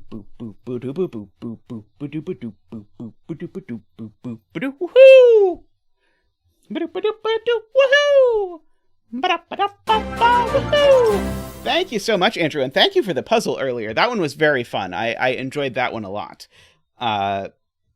So thank you very much. This isn't 1, 4, or 9, which is interesting. It's only a 5 or an 8. There's only 1, 8, and 1, 9 on one of these lines, right? Because there's only the 8 and the 9 from 1984, so these digits never have an 8 or a 9 on them. Because we've got the 8 and the 9 down here, and so therefore that's a 4, 5 pair, which makes this a 1. Makes neither of these a 1. Makes this a 1. All right, so one of these is a 4. Whichever of these is a 4 has the 8 next to it. So the 8 can't possibly be there, because the 4 is always next to an 8 for the 84. So this is never an 8. So that's the 9. So these aren't 9. And now I think this actually, as it's currently written, I think this works either way because of that. But this now sees a 4-5 pair, so that's an 8. And there's only one 8 on the lemon, so that's a 5. So this is not a 5 or an 8. The 8 I know is next to a 4 always, so this isn't a 4.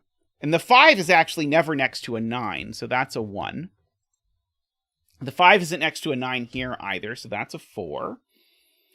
And so this 84 has to have a 9 and a 1 in front of it. So this is 5/1/1984. This is the American way of writing dates for this one. I like the ambiguity about the way to write the dates. This is a very clever way to sort of implement the idea of a birthday puzzle. I am quite pleased with these little lines. Okay. So.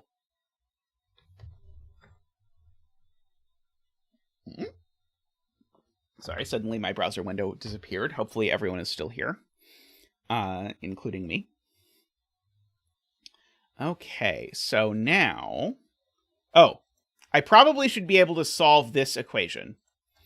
5 plus 8 plus what equals 15?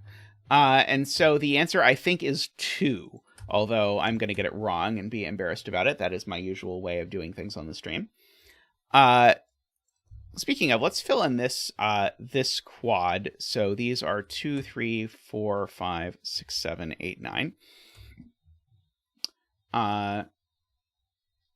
That is not incredibly helpful. I think I know that these are... Well, one of them's a 5 at the very least. Oh, these are a 4-5 pair, is what I know. These are a 4-5 pair, because 4 and 5 are both shunted into these two cells. So these are a 4-5 pair. This row is missing what? 2, 3, 4, 5, 6, 7, 8. That is not an 8. Okay, so now the question is, if I know that this needs to have a 4 or a 5, can I figure out what these are? And so these two digits need to either add to 10 or 11. And so I think, unfortunately, there are lots of ways that still works if I'm not willing to sort of think more deeply about this. So I don't think I'm willing to think more deeply about it yet. But I am willing to mark this quad. So we've still got in this column a 2, 3... We've got the 4, 5, we need a 6, 7, and we've got the 8 and the 9. So that's not a 3, that's not a 3, and that's a 2. Oh, does that mean the 3 is just placed in the column? No, not quite. The 3 has 2 places in the column. Okay. So, I can still have a 6 here. Oh, this row has a quint as well. Why did I not see this? 2, 3, 4, 5, 6, 7, 8, 9. I don't know that it's a helpful one. Oh, it is helpful. It's helpful because the 3 is definitely in the cage. That is the thing I had not noticed. So these digits aren't 3 for sure. And so the question is, where is... if there's a 3 in here, there's not also ever a 2. Because if there were a 2 and a 3, that would be only 5. I would need it to go with a 10. So there's no 2 in here. And so this digit's a 3 or a 7, and then this is either also a 3, 7, in which case this is a 5, or it's a 3-8 going with a 4. I think all of those options are feasible as best I am able to tell at the moment. But that does mean one of these two is a 2, which means this digit's never a 2. It means one of these two digits is a 2.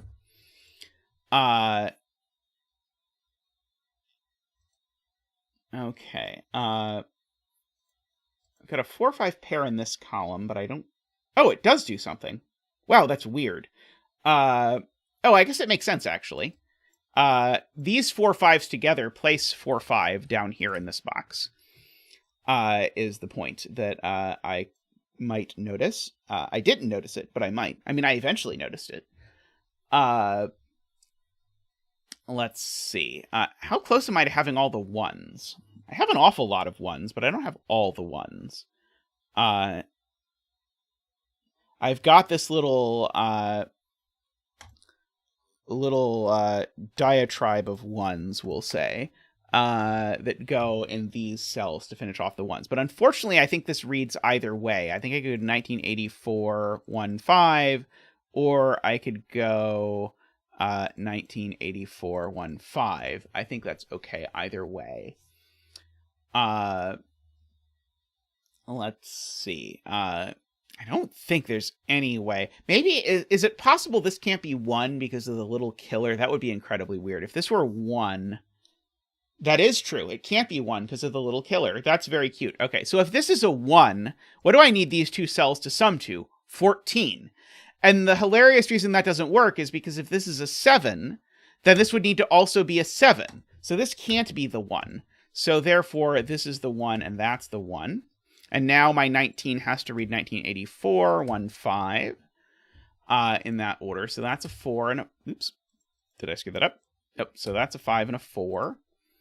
That's now a 3-7 pair. So these aren't 7. Those are a 2-8 pair. None of these are 7. So that is 7. These are 2, 6, and 9. So that's an 8. These are 1, 2, 3, 4, 5, 6, 7, 8, 9. That's not a 6. That's not a 9. We have this.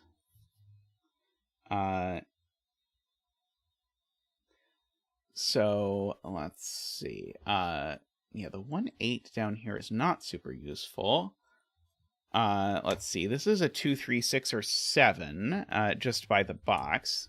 And it's not a 3 by the row.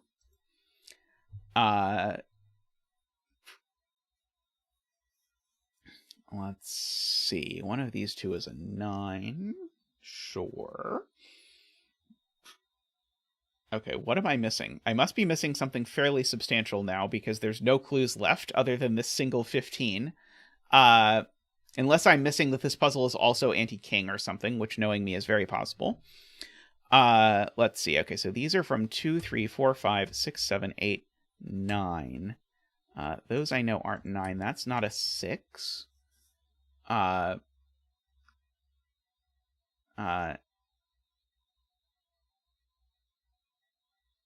Interesting. Okay, I now feel I must be missing something fairly substantial. So I'm going to try and look for something more basic than what I am looking for, because I feel like what I'm missing, it would not be a Kinnison puzzle to be like, oh, actually this random cell is a naked single. So I'm missing something more fundamental than that. Let's see. Okay, how much will I regret it if I hit this button? I mean, it's not any worse than anything else I've been doing, so I might as well hit it.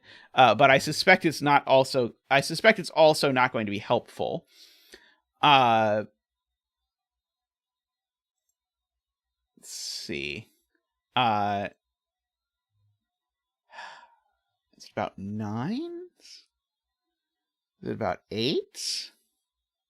I mean, the 15 diagonals just look so unappetizing. because it can have a plethora of both high and low digits on it, which is why I'm, is it like 5 in this box? That doesn't look great either.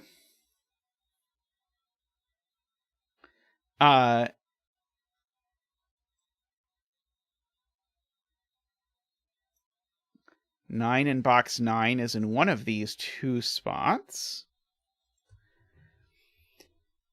If this was 9, is the point that this 15 doesn't work? If this was 9, I would need these 2 to sum to 6, and they can't. Yep, okay. Yep, so if this is 9, I would need these 2 to sum to 6, which would mean they'd have to be either 2, 4 or 1, 5, and they can be neither. So that's not a 9.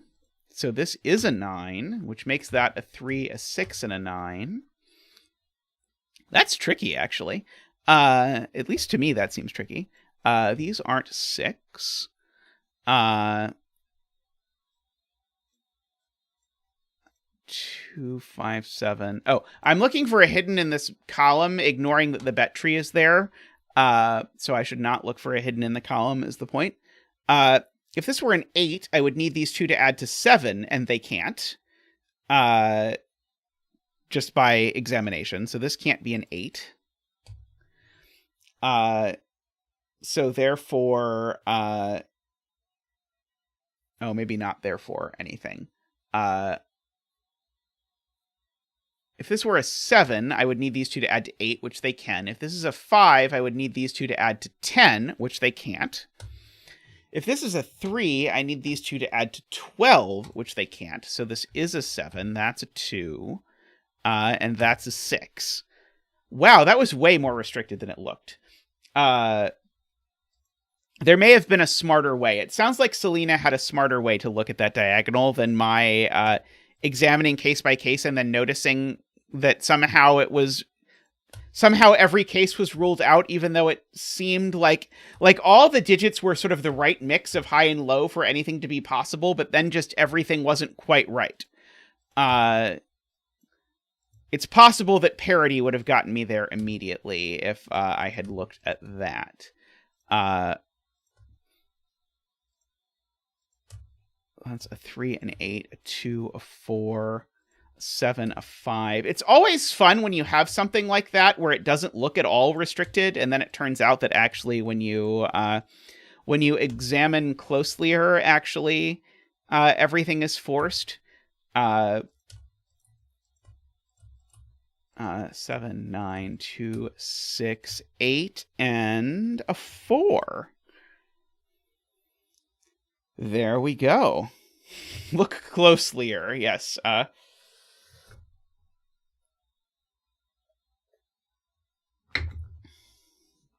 The word closelier is actually from a very old episode of South Park. Very nice puzzle. I enjoyed that. These were a really cool idea. The little things. Finding what little killer would disambiguate things was a nightmare. I mean, it looks so symmetrical with the other one that it just looks like, oh, of course. Of course it was there. I didn't assume it was going to do like all of this heavy lifting, but then sort of magically this little killer thing is there. Do you have the secret ranks script, which will tell you what little killers will take your puzzle and make it unique?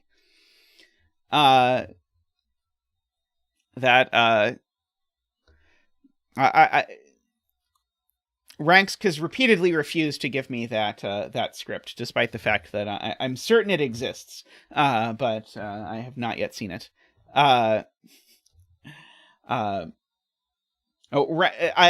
Ranks always complains about people using a clue to disambiguate things, so I'm certain that despite Ranks having the beautiful find the given digit that will disambiguate the puzzle script, I don't think Ranks will ever write me the find the black dot that disambiguates the script thing, despite the fact that I would like it.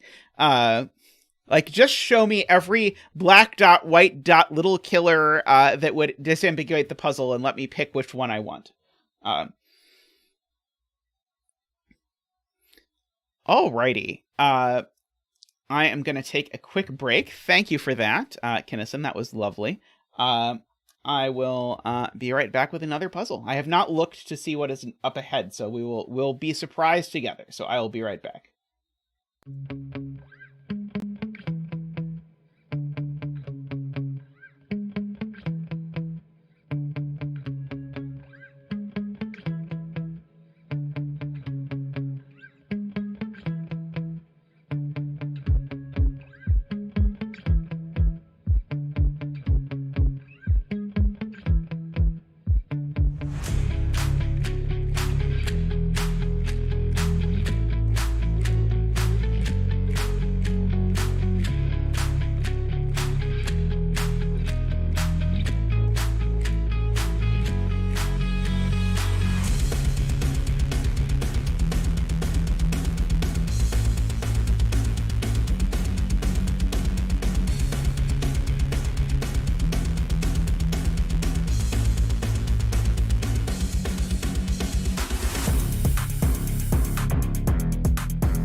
Alrighty, welcome back, everyone. Next up, we have a puzzle by Olima. I think I saw Olima in chat. Does Olima have a suggested bet cell? I have a feeling Olima is going to suggest this cell, or that cell, or that cell. I mean, Olima commented, like 6 comments back. I only recognize because Olima has a very visually distinct, avatar.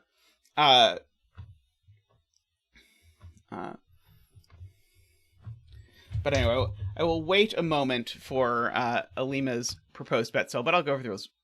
Row 1, columns. Yes, there we go. Should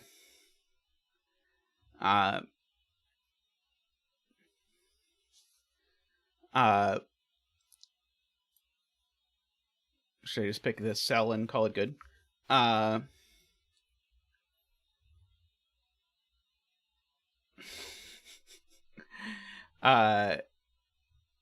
Let's see. Okay. How about there? Okay, so the green lines are whispers again. So the digits adjacent on the whispers have to be at least 5 apart. And these digits are called count me in lines, and they give you the sum of the digits on the line here. So these digits sum to 39. Thank you, Memrister. I hope you're doing well. So the thing that people in chat were noticing, that I noticed in a way more convoluted way that we won't talk about, is that this digit's a 5, because you can never put a 5 on a German whistles. Ooh, we get a donation from David. David donates $39.40. This is a great idea from you, Andrew. Happy birthdays, Tristan and Math. Thank you very much. We'll get you a donation dance. Woohoo! Woohoo!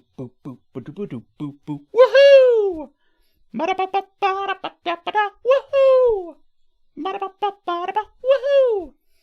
Thank you so much, David. Always appreciate your support and energy around the channel. It means so much to us. Thank you very much. And we get to do the 5 dance, which we almost missed. Waha!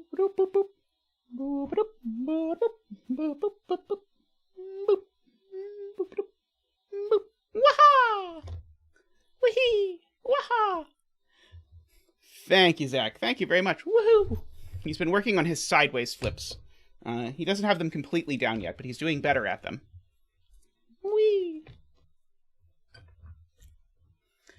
Alrighty, so now the thing I saw actually was that I was going to be able to use the fact that I knew the 5 was here and the 5 was here to use a Jovi wing to place this 5 as the first digit, which is much more complicated because in particular these 5s look here.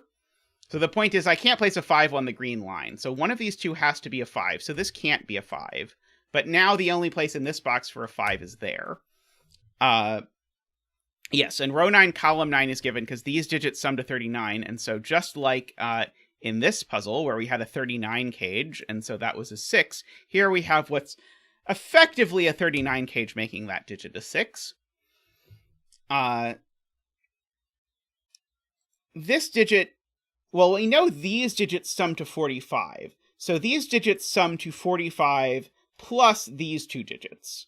And so these two digits definitely sum to at least 5, because that one's at least a 4. So this digit either starts with 5 or 6. Aha. The genius of the setting has become apparent. Thanks to Sven, who I would never have noticed this before. This can now only be a 5, because 6 is now too big because of this cell, and I can't get to 7. In order to get to 7, I would need to add 25, which I cannot. Okay. Now, the total sum here, I have to think about how this always works. I think the total sum is always divisible by 9. Is that right? No, that can't be right, because 39 is not divisible by 9. How does this work? Oh, the point is, these cells sum to 50, so literally, sorry, I was misremembering how this works. These cells sum to 50, so no matter what this digit is, it's right. That's the way this works. So yes, the units digit is irrelevant, is the thing to remember about these.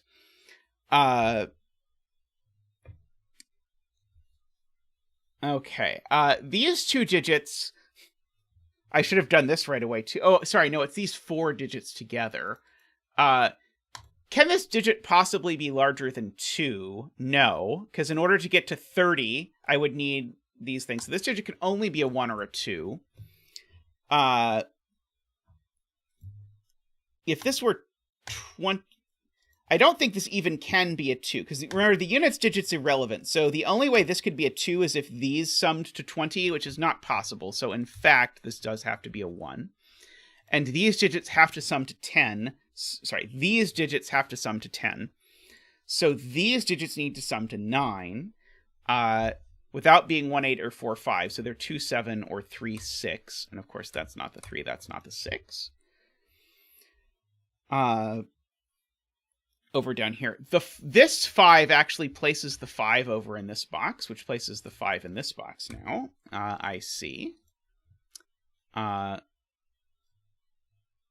There's a 5 down here in this square somewhere. I don't know if that's very interesting. So if I just sort of high-low color this box, I'll get this sort of pattern. And so the thing is, every digit along a German Whispers alternates between a number that has the flavor 6, 7, 8, or 9, which are the high digits, and a number that has the flavor 1, 2, 3, or 4, the low digits. And so one of these two has to be the yellow 4 or 6, because 4 and 6 only go next to one thing. So therefore, this digit is the purple 4, 6. That's the thing I'm looking at. And these two digits are the same high-lowity, and that high-lowity can't be purple, because there's only 4 purple digits in total. So these are yellow, these are purple, and these are yellow. And so now that's all the yellows for this box. So these two are purple, which then lets me alternate yellow and purple along this line. Let's see. What does that do? So these digits are now yellow for whatever that's worth. Probably not a whole lot, if I'm being honest.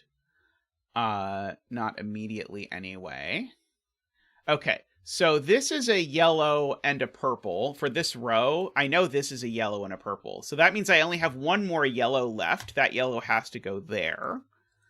So these are purple, that's yellow, just to sort of continue as much coloring as I can. These are a yellow and a purple, so that's all the purples for the row, because that's 4 purples. So these are yellow, which mean that these are both purple, which means almost certainly that this is that purple is low, but I don't really want to think about that yet, if I'm being honest. I guess this is 3 and 3.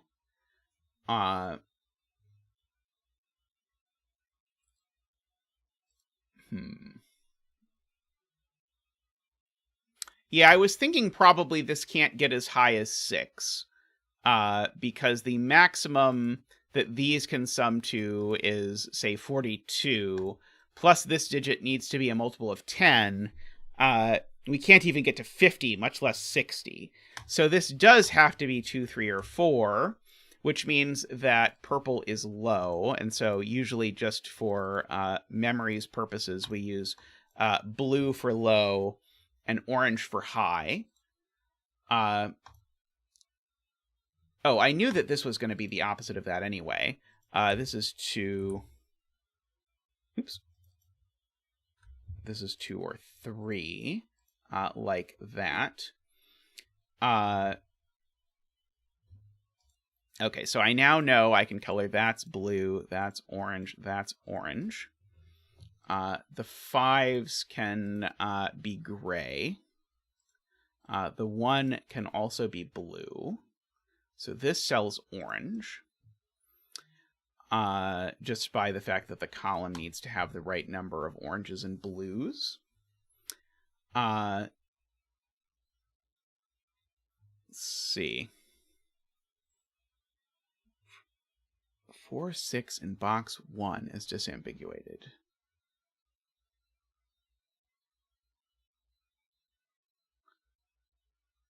I don't yet see where the 4, 6 goes. What am I missing? Where is there a 1, 9 or something that's telling me that?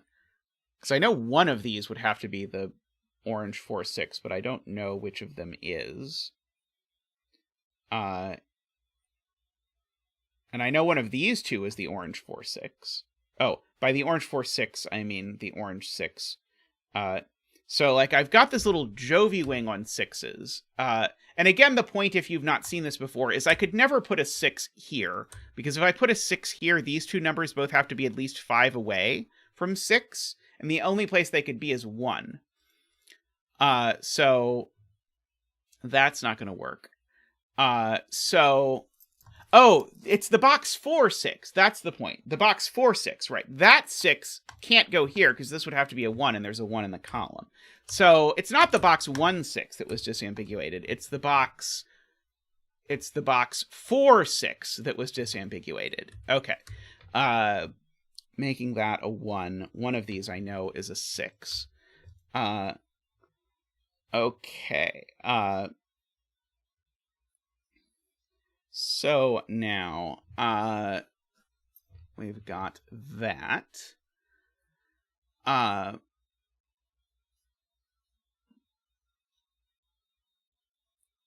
being told this can't be 3, because if this were 3, these would have to be 8 and 9. I don't see what's wrong with that yet. I do know this is 2 or 3. I'm willing to grant that. Oh, I don't know that's not 4, unfortunately. These I know are a 2-3 pair, so that looks down and makes that a 4, which makes this a 2 or a 3, which makes this a 7, 8, or a 9 for sure.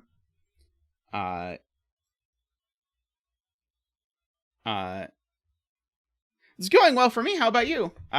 We've had some nice puzzles.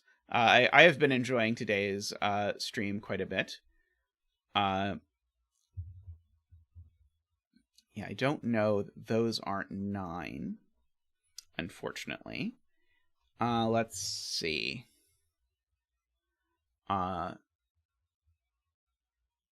Well, I know that this isn't 4 or 6. Okay. So there definitely is a 4 or 6 on this squiggle. That's the point. Because the 4 and 6 look into this box. Oh, no, it could go there. Never mind. These could be a 4-6 pair. Never mind. Sorry, I was saying something wrong.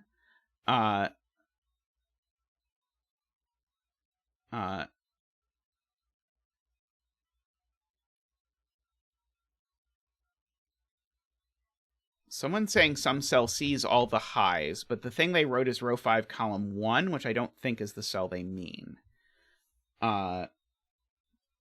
Oh, that's the point. Sorry, no, they did mean that. I just misunderstood their comment. The point is that these cells are a 7, 8, 9 triple, and so this can't be a 3 because it would be next to a 7. One of these digits is a 7, and you can't put a 7 next to a 3. So this is a 2 and a 3, and that's a 3, and now this is a 7. Okay, there we go. That was Garian's point from a bajillion million years ago that I did not understand. So this is a 3 or a 4. Over here.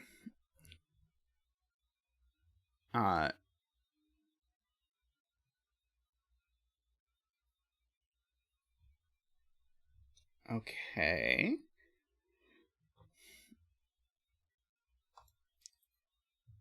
Right, and the point is, remember, we knew that these 3 digits added to 10, so this digit has to be a 6. So this is a 7, 8, or 9. These two are 7, 8, 9. In fact, these are all 7, 8, 9. That one's apparently not a 9. Which is not hugely helpful. This can't be a 7, because it definitely is next to a 3. I don't know which of these is the 3, but whichever one it is, it tells me that's not a 7. This can only be a 1 or a 2, apparently.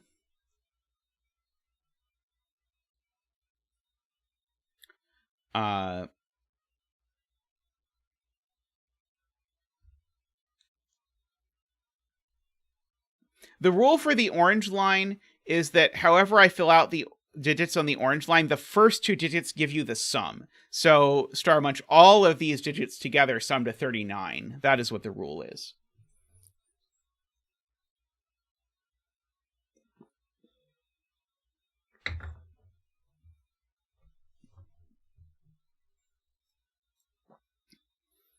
So, I know there's a 2 and a 4 here. I don't think I can do this one by math, can I? Isn't this one irrelevant? Screaming Ice Cube? Because I think it works no matter what. These sum to 10, so if this is a 7, they sum to 17. If it's an 8, they sum to 18, and so on. So I don't think this is actually calculable. Tony might be a smidge behind. Row 3, column 1 hasn't been 7 for a little bit. Let's see. Well, I know this is a 7, 8, 9.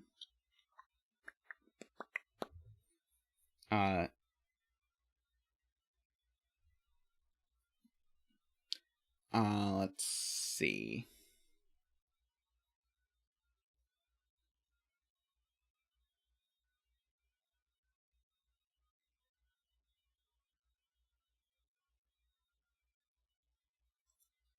This can't be low because it breaks row 4, column 4. I am being told. If this is low...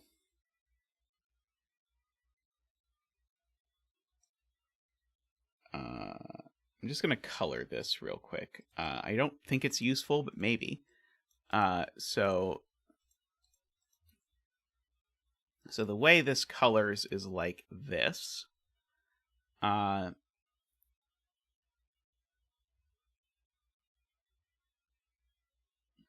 it's because of the 1, 2 looking at it. I wasn't paying attention to the 1, 2. Right.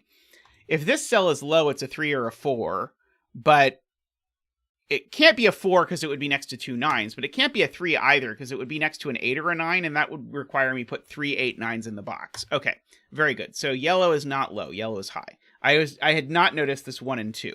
So yellow is high, purple is low. Very good spotting. So what does that do? It makes one of these two 5. I mean, I guess I knew that already, but I want to look busy. This is a 1, 2, or a 3.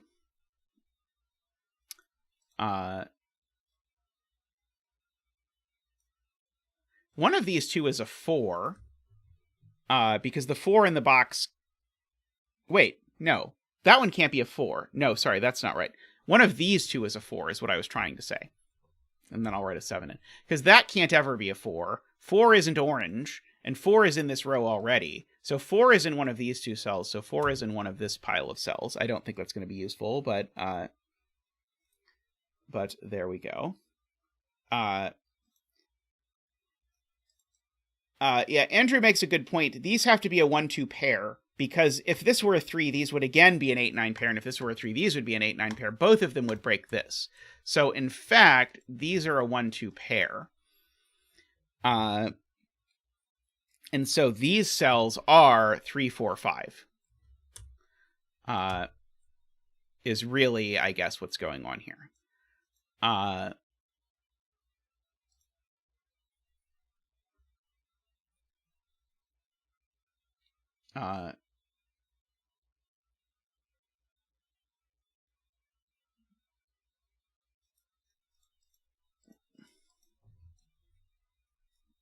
So this is 6 cells in total. So it sums to at least 21.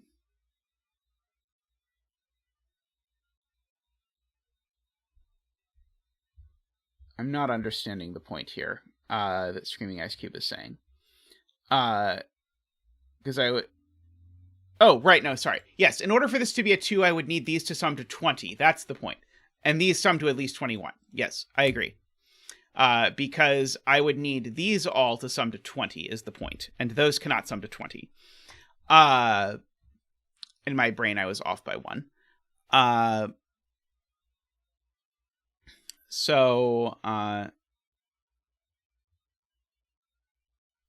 Yes, where is the 6 in box 5, asks Tony. That's a good question.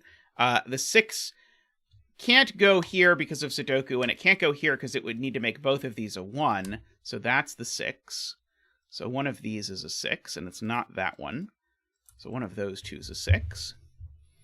Oh,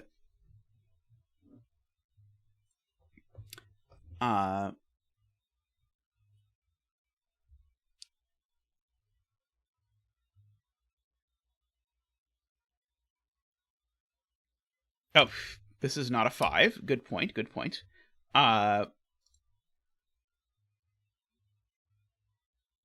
Right. As soon as that's the 6, this is the 1. Very good. These are again from 7, 8, 9. By virtue of being next to a 2. Let's see. Yes, 6 is in one of those 2.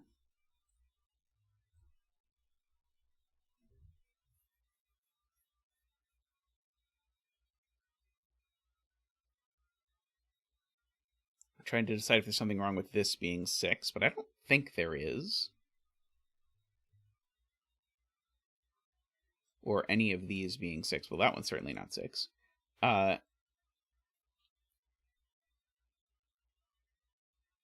That's a good spot. So Screaming Ice Cube notices this cell sees a 1 and a 2. So it can't be 1 or 2. This can only be 3 or 4, which does at least knock out the ability of this to be a 7. So this can only be an 8 or a 9.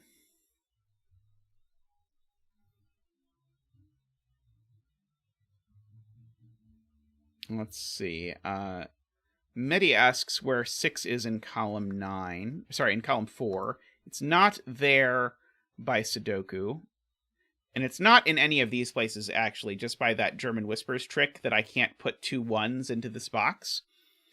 It's not in any of those places, and it's not there or there by Sudoku because of that 6 and that 6. So the 6 goes exactly here. to make that work.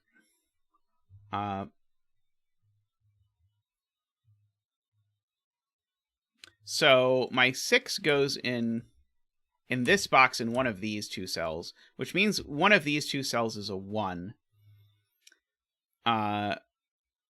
Which means that the 1 down here is in one of these two cells. Let me just recreationally color this, just while I am at it, in yellow and purple, as is our tradition.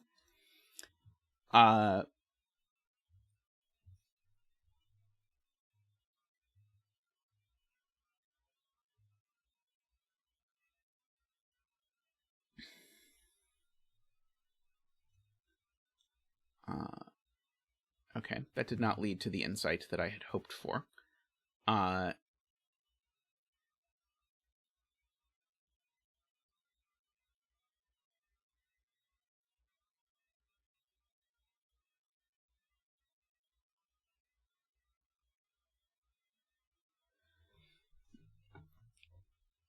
Yeah, if this is a 4, then these sum to 36, is the point. But I don't think there's anything wrong with those cells summing to 36. I guess I would need these 3 cells to sum to 9. That would have to be the 1. These would have to not involve a 4. Unless they're 2, 3, 4. That being a 2, 4, and that being a 3. We might be able to force the 9 sum, but it seems ugly.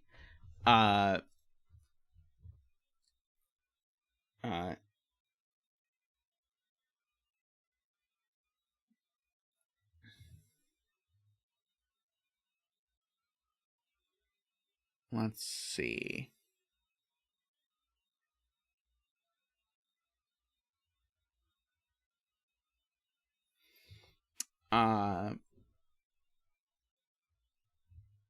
One, 1. I know there's a 1 down here. I know there's a 2 up here.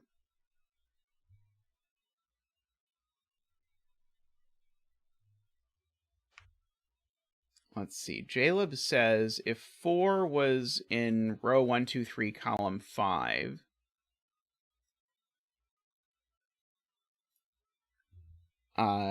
that puts 9 in one of these.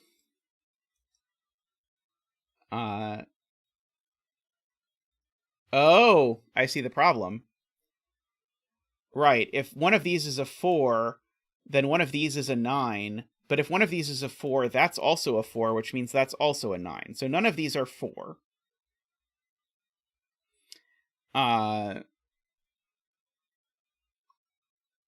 So therefore, where is the 4 in this box? Well, it's not over in any of those cells, so therefore that's the 4. And that's the 9. That is not a 9. Very nicely spotted. Nice geometry there. So one of these two is a 9. Hey, Kodak, thank you. One of those two is a 9, so that means one of these 3 is a 9. Or whatever that is worth. This is only a 2 or a 3. One of these is definitely a 4. I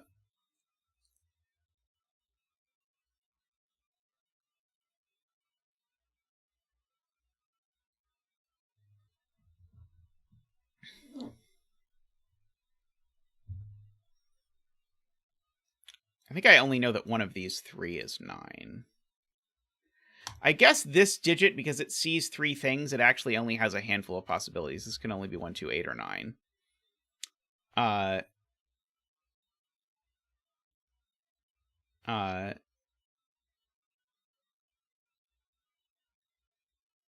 Mysteriously.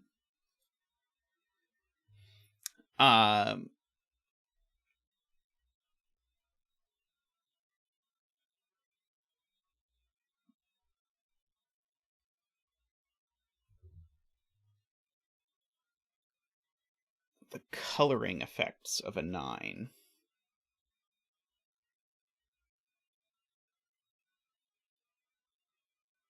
Well, if this is a 9, that's a 1.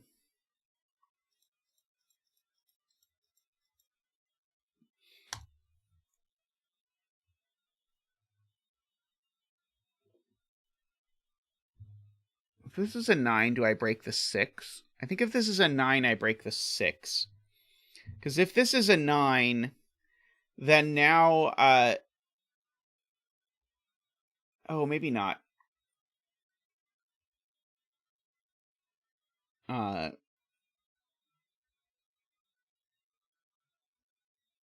Just row 2, column 5?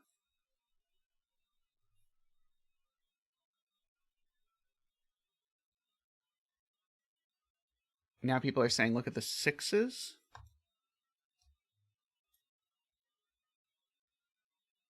I don't understand the point about the 6s either. Because one of these is 6, 1.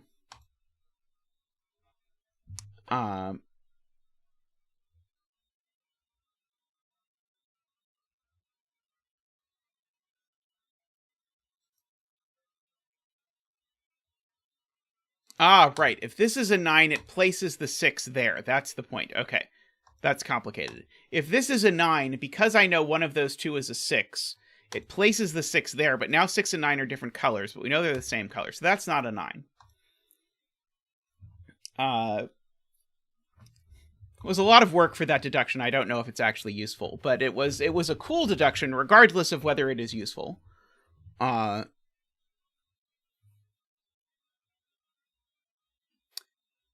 this is always a 2, 3 or a 7, 8. Because those are the only options left.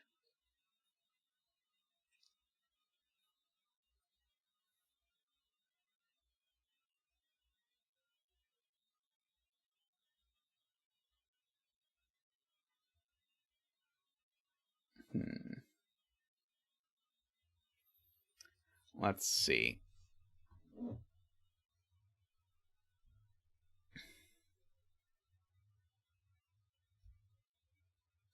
Oh, I see. Okay, so here's the point. If this digit is a 6, this digit's a 1, and also if this is a 6, this digit's a 6, and this digit's a 1. It's the same pattern that happened over here with the 4 and the 9, actually.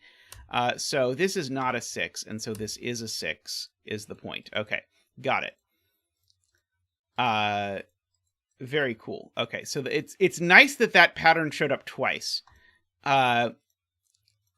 This is a 1. This isn't a 1 or a 2.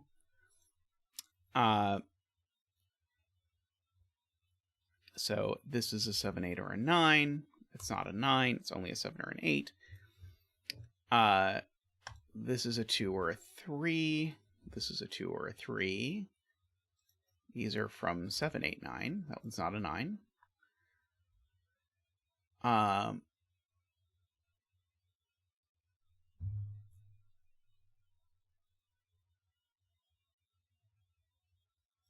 This is a 2, 3 pair.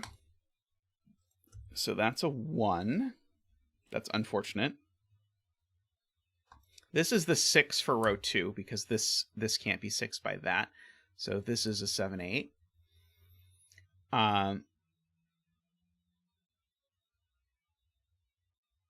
Oh, interesting. The 3 is placed in column 6, I am being told, because it can't be in either of those places. So that's the 3.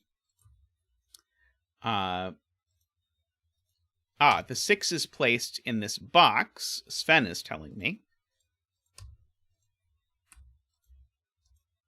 That might be all the 6s in the puzzle. I think that's all the 6s in the puzzle, yes. What about 3s? We don't have all the 3s yet.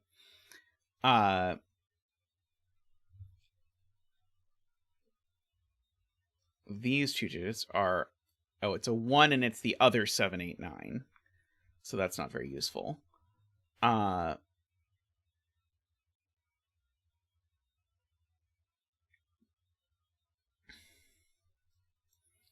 I know I've got a 4 up here.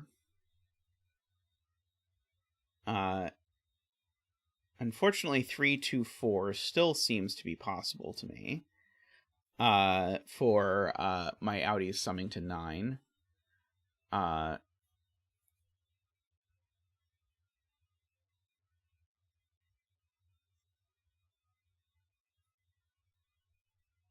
see. These two cells are these two cells. Whatever that's worth. Thank you, Karen. Welcome. Hope you're doing well. Row 1, column 4 can't be 3 because it places 2 9s in column 4. Let's see. If this is a 3, then that's a 4, so that's a 9. If this is a 3, that's an 8, and that's an 8. Wow, that's fancy. Okay, yeah.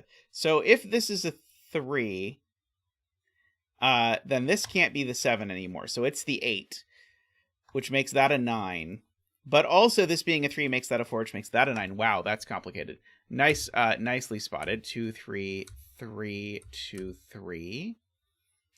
That means that's the 7 for this box. 9 and 9. And that's the 7 for this box, which means this is a 4. That's an 8. That's a 9. That's an 8. That's a 7. That's an 8. So that's a 3. So that's the 5. So that's the 4. That is the 9 and the 7. So now these do need to add to 9. And so we need to sort of investigate the ways that they could add to 9. If I look at this, let's see. Actually, maybe I can do more Sudoku over here first. I don't think so, though. I think I probably should look at the fact that these 3 cells need to add to 9. So if one of them is 1, it's that one. I could not do 2, 6, and I could not do 3, 5. So this can't be 1 anymore. That's a 1. So now the only way they can be 9 is if they're 2, 3, 4, which makes that a 3 and makes these a 2 and a 4. So that gets me all the lows in the box. These digits now have to be high. This is an 8 or a 9. This is a 7 or a 9. This is also orange, and so this is gray. We actually have placed the 5. Oh, this apparently is actually only 8. It's just a naked single. It's an 8.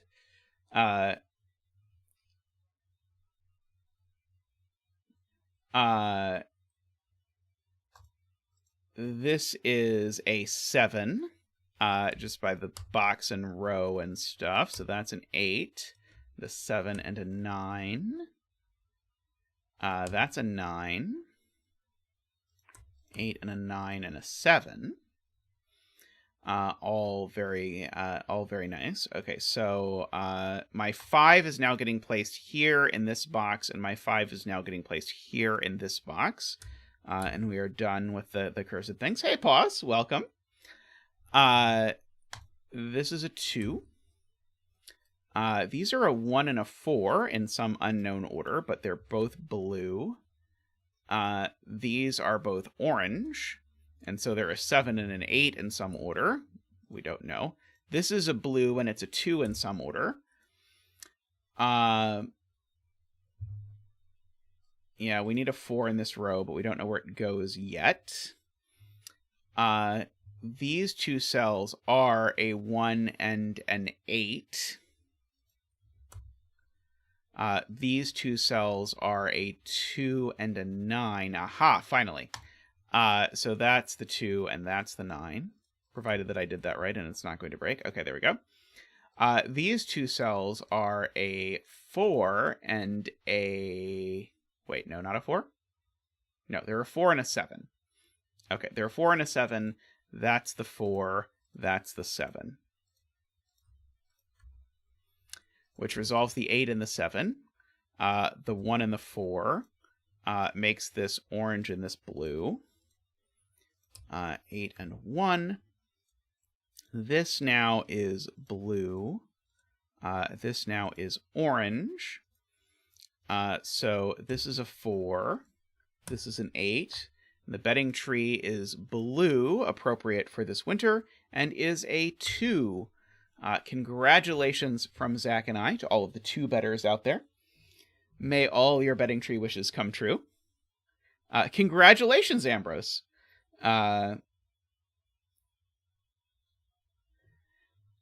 Excellent, excellent. Thank you, Olima. That was very cool. The repeated use of the fact that we had sort of these horizontal and vertical lines looking at each other, so it was sort of an interesting thing where you couldn't have 4, 9 in certain combinations because it would break by putting 2 in the column. That was really neat. I don't think I've seen that before. But overall, very smooth. Alrighty. Well, I am going to take a very quick break. And I will be right back in another moment with another puzzle. So see you all very shortly.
All right, welcome back. I am reminded by chat to ask you to please take a second to like the stream. If you've not yet done so, you can just press the little thumbs up button, and it will help other people find the stream, which is much appreciated. We've had a bunch of new people today, which has been very cool. So welcome to all the new folks. Hopefully you are enjoying yourself. All right, so next up we have a puzzle that's actually not a Sudoku puzzle. This is actually a Philomeno puzzle. And the way a Philomeno works is that I need to divide the grid entirely into polyomino regions, so something like this. And I actually need in every cell in that to write the size. So if I made this a polyomino, then it would end up looking like that. And they would all be 5s. And the law of the world is that you can't have 2 cells of the same size touch. Uh, is row 1, column 3 really a good bet tree? Or like that row 1, column 3? The bet tree off in the dark. I don't think row 1, column 3 is really going to be a good bet tree. Dumediat says row 9, column 4. The actual row 9, column 4, or the thing that CTC labels as row 9, column 4? Because this one would be that. Okay, so these things are thermos, and they work like sort of normal thermos, so the digits have to strictly increase as you go along. And also, no cell can have a digit bigger than 9 in this digit. So there's nothing bigger than an anomino.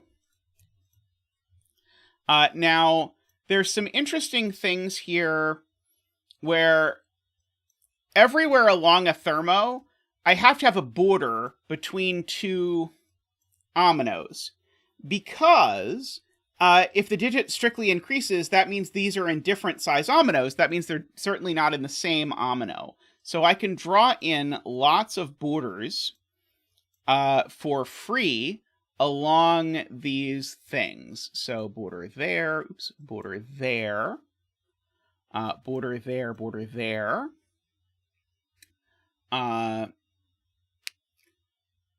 Okay, so I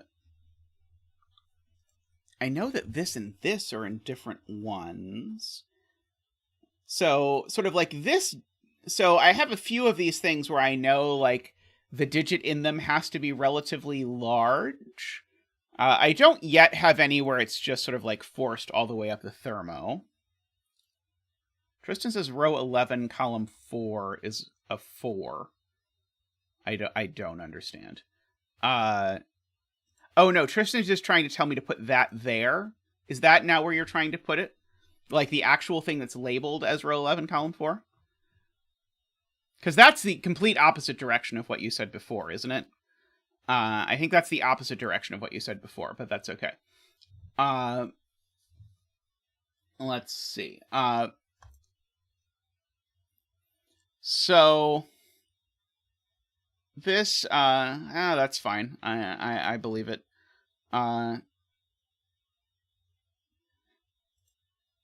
So I'm looking at this sort of cluster of nonsense, and noticing that what was it I was like? This cell needs to grow. I think it kind of wants to grow there, except I need to be careful not to put 2 1s in. So maybe I should do it this way. This cell has to grow. So it's either growing that way or that way.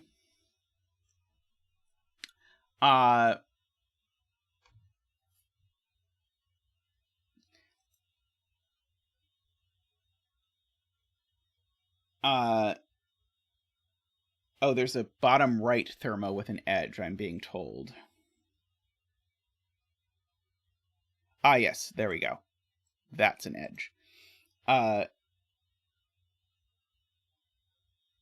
So there we go. There's a first deduction. This cell has to get out, because this is at least a 2. So these two are the same color. And so this is now, in fact, at least a 3. I think I'm going to use center marks to indicate the minimum size that a thing currently is able to be. So now,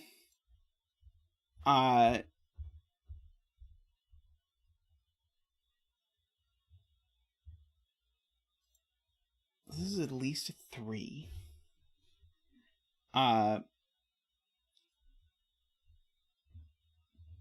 Yes, and there's a couple places I can do a similar thing.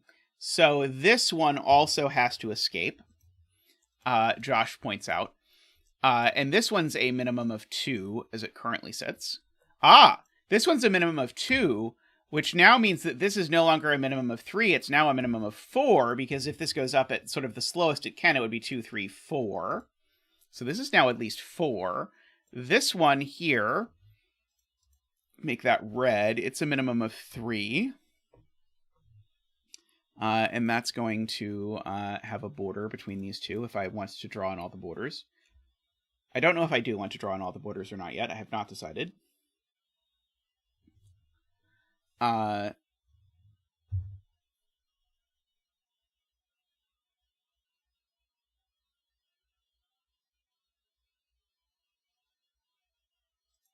Kerbon's saying this is force now. I can't understand how that could be true, because it could be a 1 or a 2 easily, right? I think. I can go ahead and write in that this is min 4, this is min 5.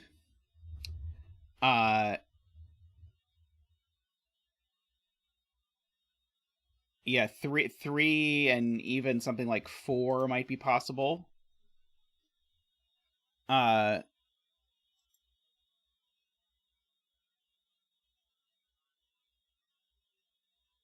Yeah, so now this is at least 5, so this has got to be pretty big. Let's see. Do I have other things that I can say have to get out? Like, this mess looks to me like the sort of thing that if I thought about long enough, I would figure out something about.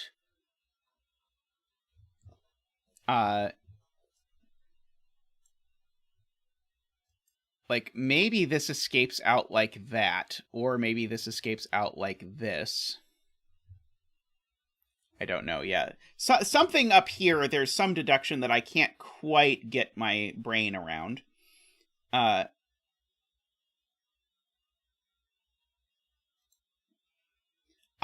This digit is a minimum of a 3. That's that. Okay, Josh sees this. This digit's a minimum of a 3.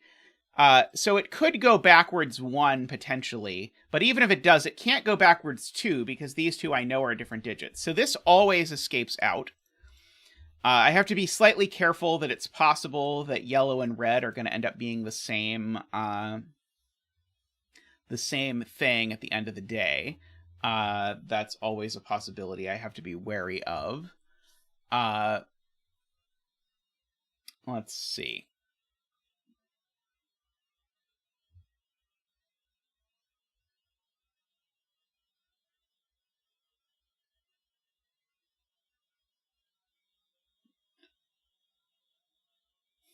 Hey, Ace of Spades, thank you.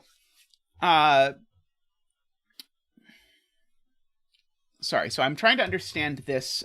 Row 3, column 5 must escape into the other thermo. I agree. So no matter what this does, it's a minimum of 3. So it's definitely escaping into one of these two. Why does that mean this one has to avoid it?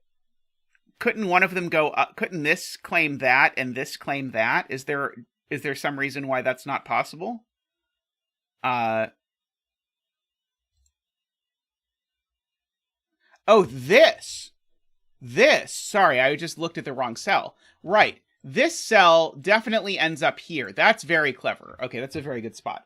This cell ends up down here. This cell is smaller than that one. But this cell is bigger than that one. Because of the fact that this ends up on this thermo. So this cell can't go down. And so whatever it is, it has to go out at least this far. So we've got at least 2s there. And so these are, let's remind ourselves, these are at least 4. Well, that's at least 4, that's at least 5. Kind of feels like this wants to be a 1, but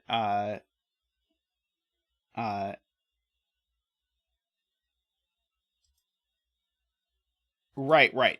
This digit now, it can't grow into this bulb, because again, the point is this thermo's bigger digit is lower on this. So this 4 can't grow into that bulb. This 4 has to grow down. Let's make it blue. We haven't used blue yet. So can have this go down. I do know that this does not ever grow into there. I know this doesn't ever grow up there either for the same reason. So I think that that gives me that. This is a really clever setting. It was not good English, but we'll pretend.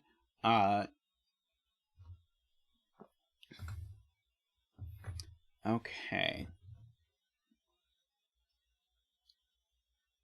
Right, and I know that this doesn't grow that way. That was the whole way I did all of that.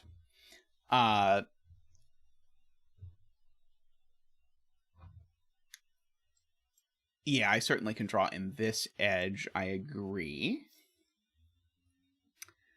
Let's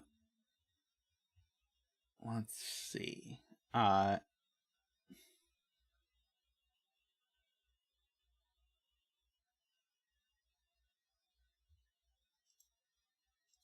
Let's see. Andrews's row 3, column 5 is greater than 3 because if it escapes straight down, it's larger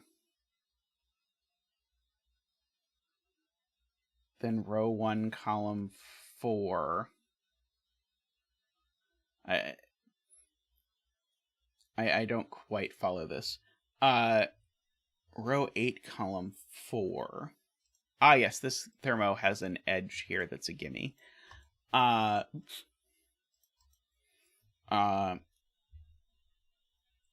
Let's see. This at least 4 is interesting. Yeah, that's true. I can also put in this edge. Oops. Because of the same reason.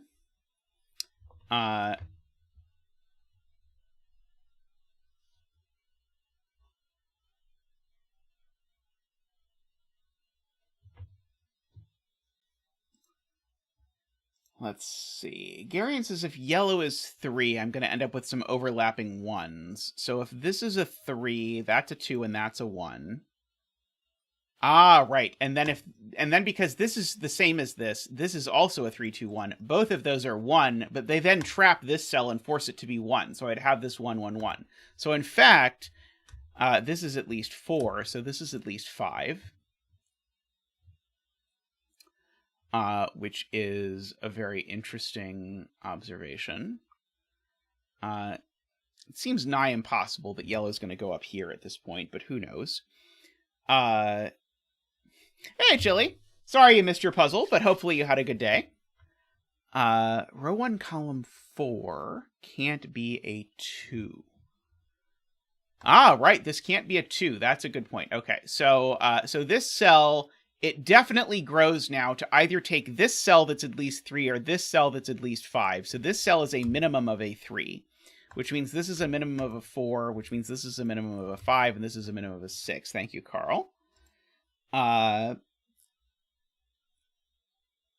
It was a very nice puzzle that you made, Chili.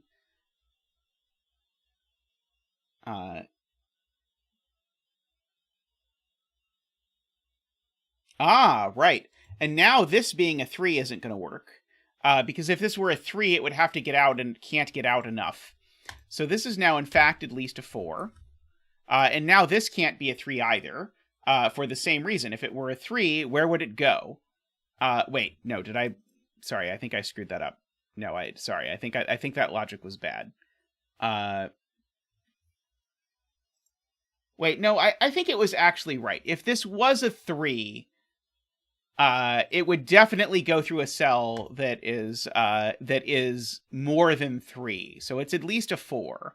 And now if this was a 3, it would definitely go through a cell that was more than 3. So this is at least a 4. Which means this is at least a 5, means this is at least a 6, means this is at least a 7. But now if this is a 4, it definitely goes through a cell. In fact, actually, this cell I now know for sure connects to this cell. That's the point. Because this cell, now that it's at least 4, even if it goes that way, it always connects to this cell. And so therefore it inherits the at least 5-ness of that cell. And so we continue on upward. I know that there's a boundary here because of that. Okay, so this needs to get out. Even if it is the same as that cell, this needs to get out.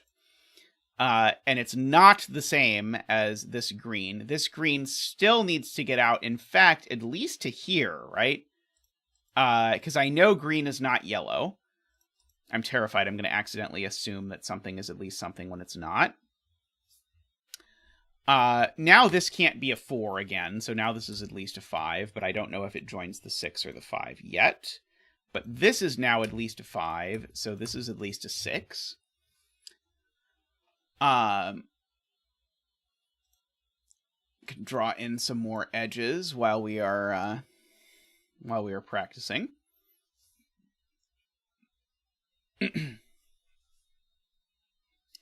Okay. All right, now that this yellow is a 4, 57 thorns, and Tom point out, it could grow back 1, but it can't grow back 2, because again, that would be putting yellow on top of a thermo twice. So this yellow has to grow down. And I know it's different than green because of that point on the thermo, so this is at least a 4. Oh, and in fact, yellow is less than green, so therefore yellow can't ever go here. Yellow is trapped before it gets to that cell because this cell is bigger than green and yellow is less than green. This is an interesting use of color. So now if yellow wants to be a 4, it has to go back and take that cell and finish. But it won't necessarily do that. 6 needs to go down. Okay, so the 7, let's start with the 7. The 7 needs to grow down. And therefore, the 6 needs to grow down at least this far, because remember the 6 and 7 are different. So we end up now sort of hitting this onto the tip of this thermo. These are at least 7. That is at least 8. Yeah, I don't know about my 5.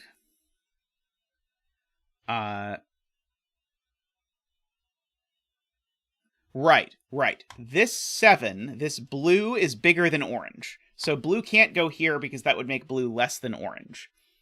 So that's huge, because now blue is going to have to go here. Blue can't go down here again. That would make blue less than orange, and blue is bigger than orange. This 8 is different. So this 8 can inherit a color. Let's make it another red. Red's going to come out.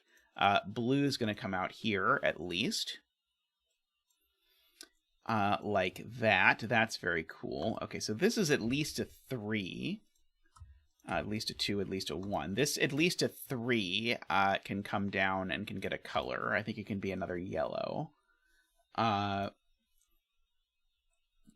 there, as far as I can tell.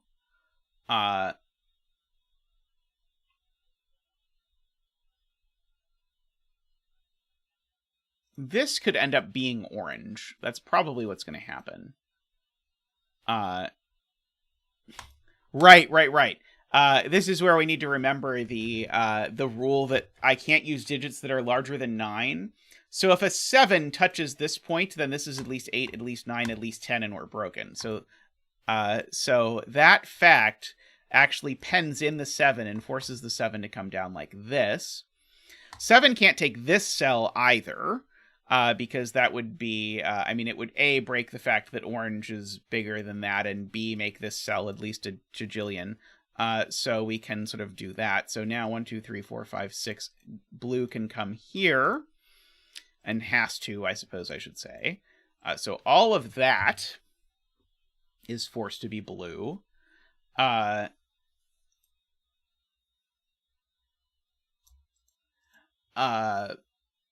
This 2 actually is forced to come out, whatever it is. We could just make it another green, I suspect, without worrying too much about it.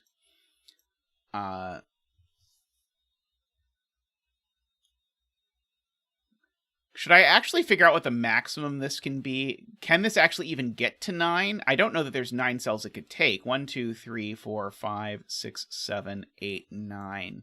Oh, well, that's disconcerting. There are, in fact, exactly 9 cells that this can take. So that is quite irksome. I will good lift this,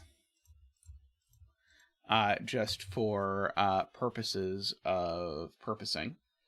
Let's see. We'll do this one too. It has to take most of those, I think. I guess the point is, oh no, it doesn't necessarily have to take this one because it could sort of sneak around.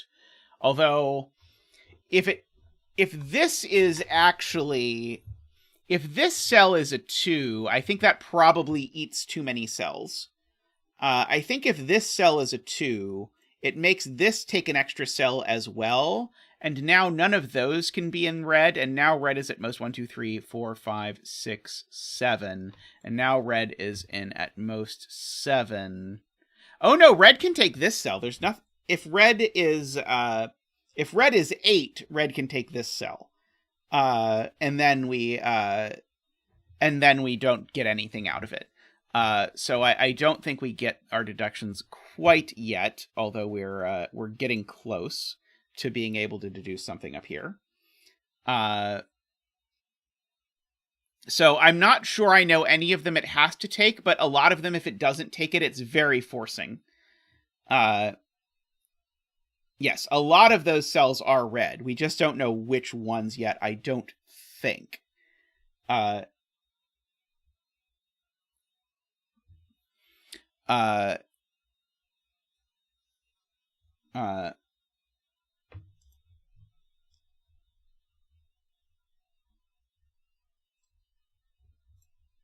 Let's see. I think I know this cell's at most 4, which is not super useful. 4, 5, 6, 7, 8. Yeah, this could be a 4, just barely. I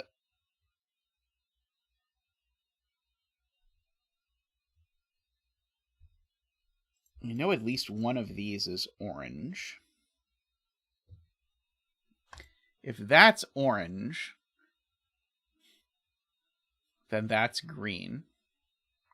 And funnily enough, this is also orange. Oh, unless orange takes this. Because if orange takes this cell, that might work. It looks tight, but it looks like it might be okay. Where is this going? Can this be the same as any of the things we've already labeled?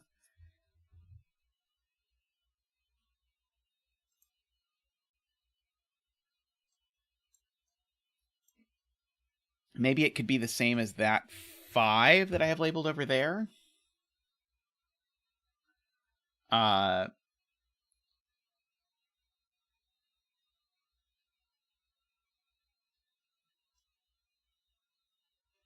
So blue, I do know that blue's at most 8. So blue ends either here or it's already over. Let's see. Okay. Z Hunter says if row 7 column 1 joins row 7 column 3, then row 6 column 2 has problems. All right. Okay. So if these join, now this digit has to be at least 7, and that's never going to work. Because it's going to sort of have to run back through here. Is it in fact true that this cell always joins that? I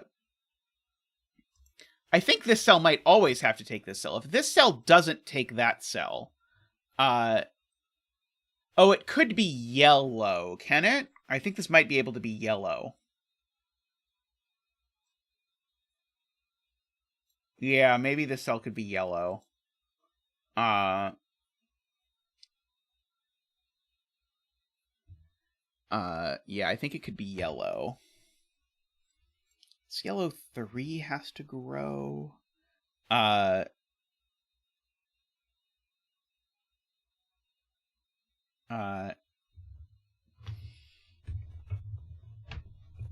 feel like there's good odds that it's going to turn out that there's only one way that this all works, but I don't quite see it yet. Can I do something with one of these? Trying to see if there's something like this 2 is forced out there or something like that.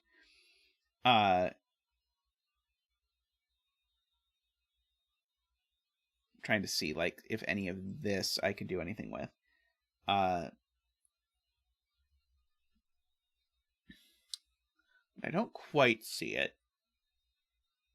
This being a 2 looked kind of suspicious, but I don't quite have it yet.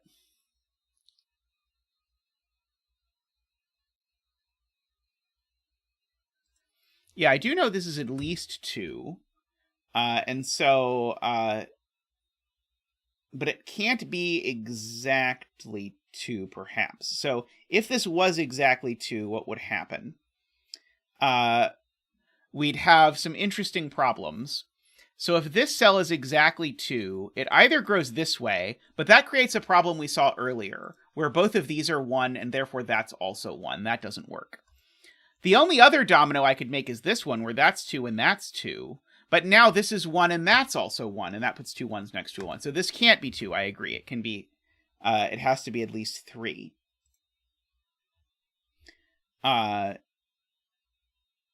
You were right, yep. So it either grows that way or that way, I think. Or maybe that way.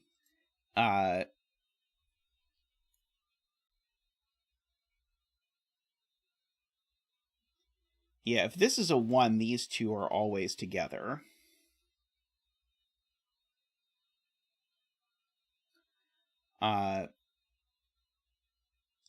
Yeah, I'd really like to think about where this 3 goes, because it's going to have to pass through this thermo. Yeah, I can't quite see it yet.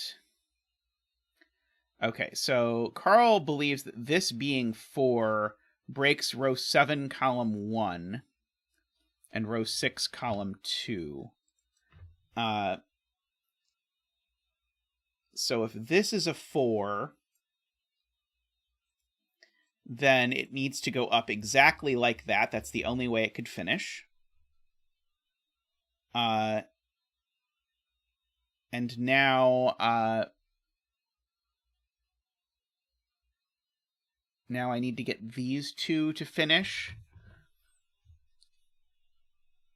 Is there an easy to articulate way to express what the problem is with these 2 finishing?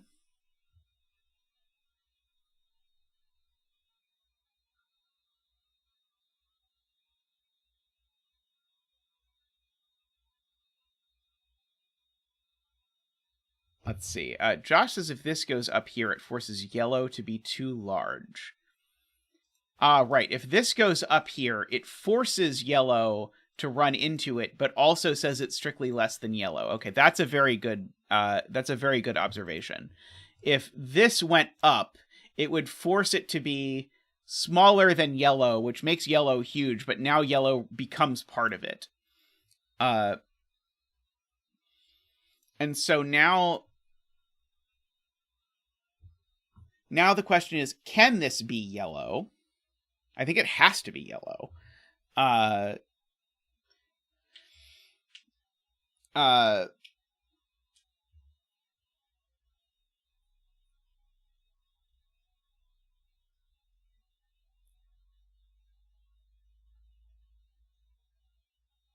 Oh, interesting. Okay, so Garion says this cell can never take row 7, column 3. I think that was in a special case. I don't think we proved that in general earlier. So I don't think we know that this can't take that.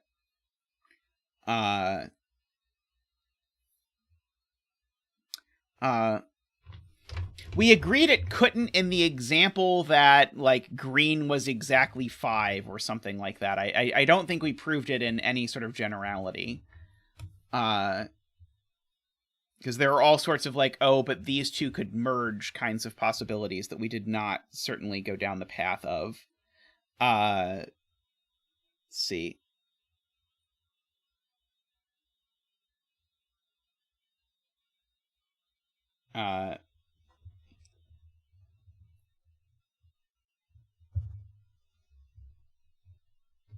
Row 6, column 2 can just be part of yellow. There's no reason, I don't think. Is there a reason these can't just be together and then it doesn't need that many cells at all?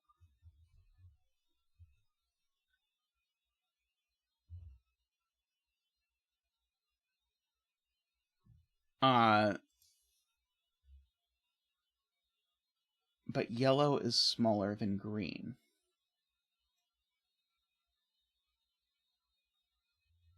So yeah, so then green is bigger.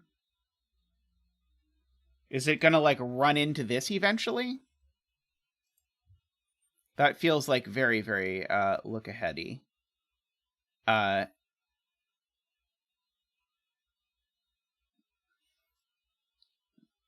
I think we might be able to prove that this cell has to be yellow.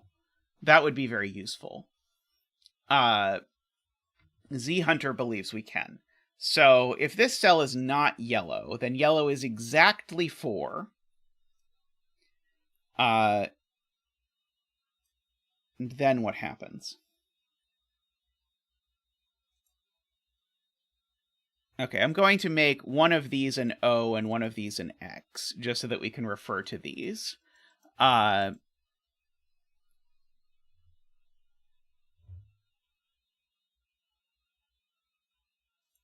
So, thank you, Andrew.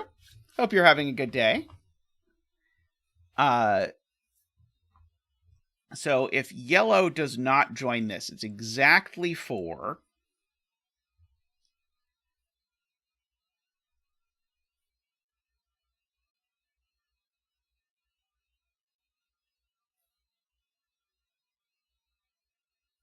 Is the problem this 3?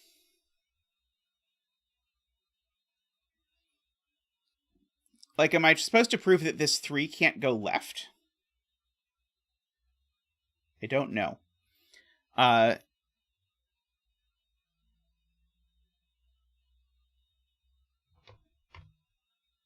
If X takes the 6, it's larger than yellow.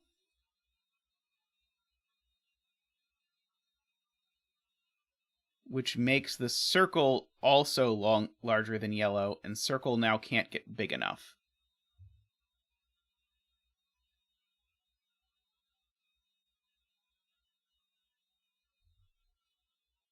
If X takes the 6, it's larger than yellow.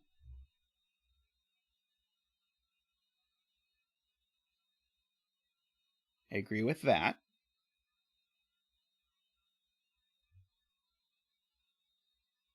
Oh, it's larger than yellow. So now yellow can't take this. Okay. Oh boy, yeah, this is a complicated, this connects to this, connects to this. Okay, I see it now. So if the X does connect to this cell, now here's what happens. Now X is bigger than yellow. So circle is bigger than yellow.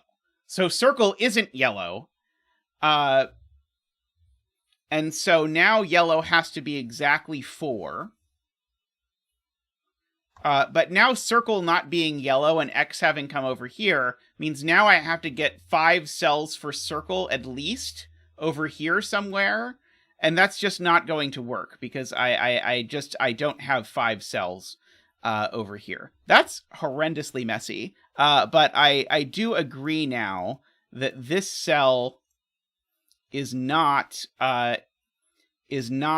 part of that. And so that lets us give this a color and lets us say that because this cell's separate from that and separate from that, and it's at least 4, it needs to come up and take at least those 2 cells.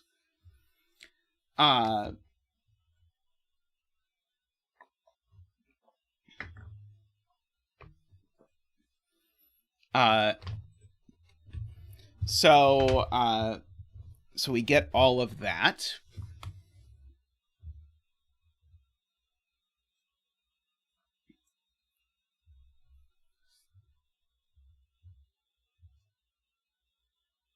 So blue is at least 4. So either blue comes here, in which case it makes yellow bigger than 4. Blue comes here, in which case it makes yellow bigger than 4. Or blue comes here, in which case these two join and it makes yellow bigger than 4. So now I think I have finally been able to see the thing that Carl saw 30 minutes ago, which is that yellow can't be 4. Because no matter which 4th cell blue takes, they all force yellow to be larger than 4. So this is now at least a 5. These are at least a 6. That's at least a 7. These are at least a 7. These are at least an 8. This now is a 9. And we get an actual digit dance.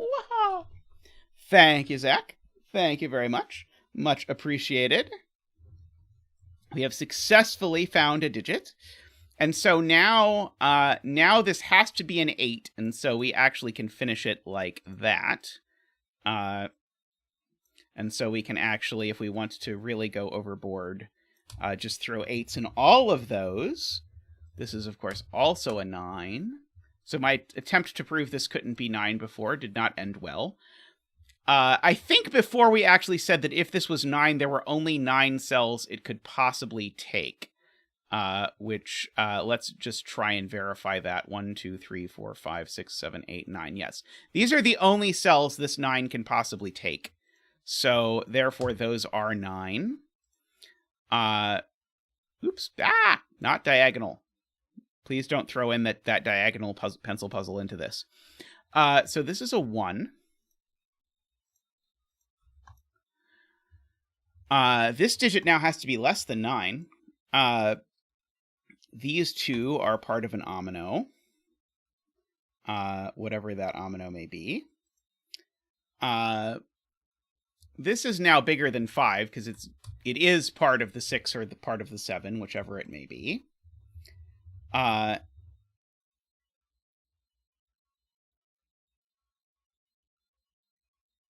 Okay.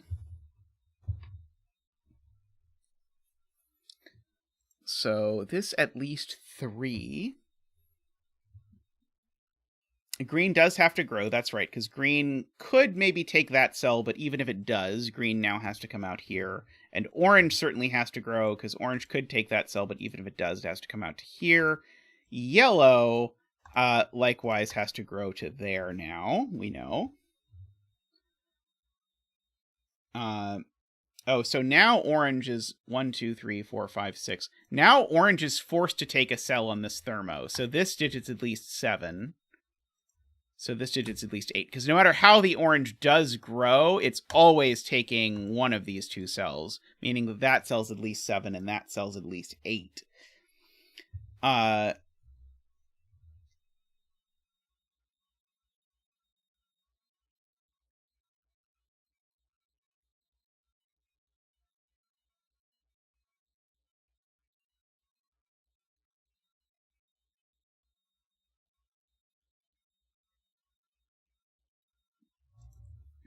Let's see. Andrew says this can't be blue, because if it's blue, this cell now has to be pretty large, but it can't possibly be that large. Because it has to be strictly bigger than blue, so it would have to be at least a 5, but it doesn't have 5 cells it could get to. So that cell's not blue. I agree with that assessment. In fact, actually, let me do the thing that will make everyone in chat happy eventually. Just ring the whole border.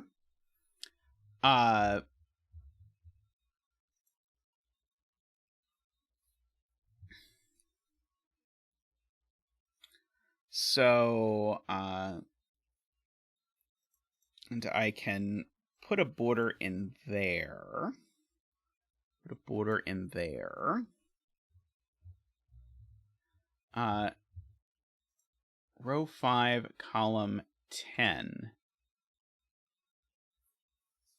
Ah, yes, this cell always takes that cell because it's at least a 3. So even if it takes that cell, it still always takes that cell. Good spot to 57 thorns there. And now this 4 has a similar trick. It could take that cell, but it always takes that cell. And now this 5 has a similar trick. This 5 actually, because it can't take the 6, the 5 actually is forced to take all of those cells. And now, of course, the 6 is forced to take that cell and that cell. And so this 4 is forced to take that cell. So this 6 is forced to take this cell. Oh, Lord. Okay, and so I think that's going to do it. So this is at least 6, at least 7, at least 8. Well, this 3 certainly can't join that. because then this 3 would become at least 8, and then this would become a double-digit number, which is not allowed. So that finishes my 3s, and finishes my 4s, because my 4 can't become part of the 6. 4 is not bigger than this digit, because this big digit's bigger than the 6. So the 4, I think, is forced to be a 4. And we get that. So we get to sort of draw in some regions. And then we get to fill in another 2 and a 1. So that's the 2, that's the 1. Like that. This 8, of course, has to get out. It can be yellow again. It's not part of that. Oh, this 6 is going to have to join this cell or that cell. If this is a 5, the 6 only has 5 cells it can take. So this is not a 5. Oops, this is not a 5. This is now at least 6.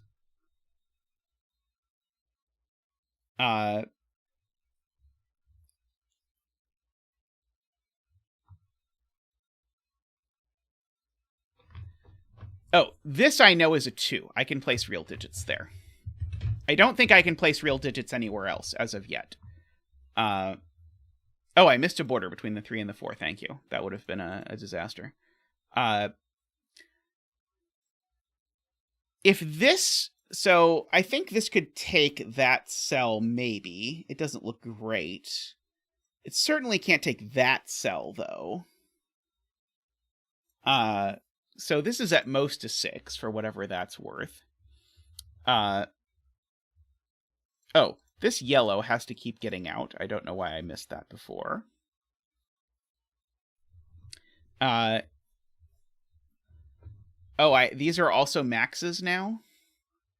This one could be huge, because it could keep going through there.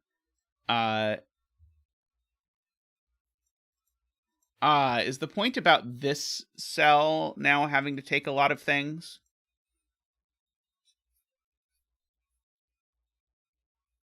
Okay. So the point is, so let's do 1 point now. As soon as this yellow stopped being able to be 4, it had to take this cell. So that's a load off that we don't have to worry about quite so much anymore. Now,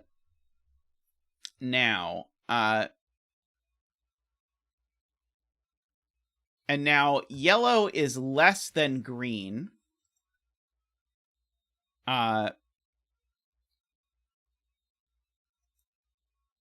blue is less than yellow, so blue can't join this cell that's bigger than green. So, so this cell is not yellow or green or blue, it's a new color. As I carefully scan over for what color looks to do the least damage. This cell... It can be... No, dark green is terrible. Dark purple? Sky blue. No, that's terrible. All of these are terrible options. Dark purple.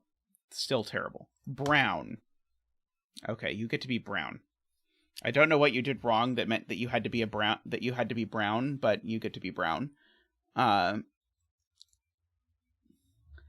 don't know, I always feel that gray looks so bad. Granted, the brown does not look much better. Okay, so the point is the brown has to always take that cell. And so that forces this red 3 to finish. Like that. This brown actually is quite nice. This is not like the Penpa brown. This is actually a very nice choice. This is like almost chocolate. As browns go. Okay. So that's now a 3. So this is now a 2. So this is now a 1. Oops.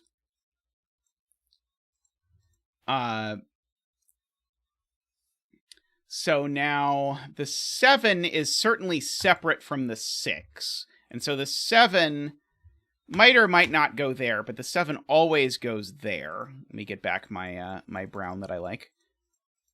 I might just try and figure out how to add this brown to my palette, actually, to replace some of the grays that are pretty horrible. This brown could take there, or could take there. Oh, but if it... Yeah, I don't know quite what to do with this. This yellow now has to take that cell. And now I think it has to finish, because the yellow can't come back and take that cell, or yellow is less than itself. So that's a 5. And we get to wall that in. Blue is at least 4, so blue's certainly coming here. And now the question is, can blue be 5? No. Blue, if it was a 5, would touch a 5, and blue can't be bigger than 5, so blue actually is 4. The key is the options for blue were 4 and exactly 5, and it touched a 5. And so now this digit is at least 3 and at most 3, so let's just make it a 3. You can go back here and fill that in. And so this is a 1. So we've got all of that filled in now. Oh, okay. And so now, now this being a 5 and that being an 8 means that these have to be 6 and 7 just by thermo alone, Jay points out. So these are 6 and that's 7. This I only know is at least 7.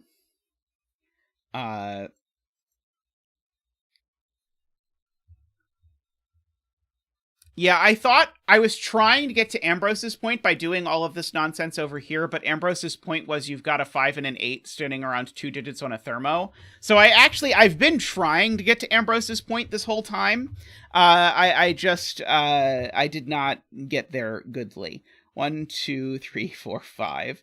Like I assumed it was, oh, if I just fill in enough of this geometry, then I will get to Ambrose's point. I mean, I got lots of geometry filled in, but I did not ever get to Ambrose's point. Poor Ambrose. So yeah, one of these two is a 6.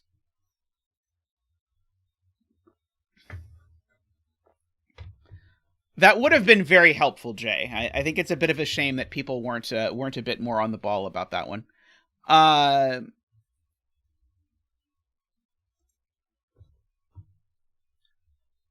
Orange can't do... Right, okay. So orange can't take both of these cells, is Carl's point. And so if orange can't take both of those cells, then the orange always needs to come here. Which means the orange never comes here.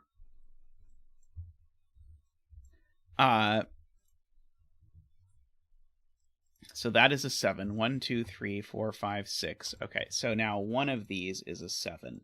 I do know that this 6 is less than this brown.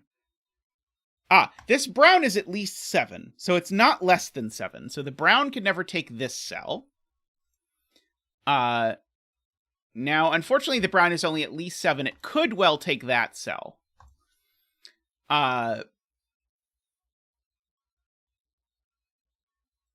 So this cell is either green or a 1. Those are the only options. This cell could be brown or part of a new thing. If this cell is brown, then this region has to be huge, which doesn't look great, but I probably don't want to disprove it.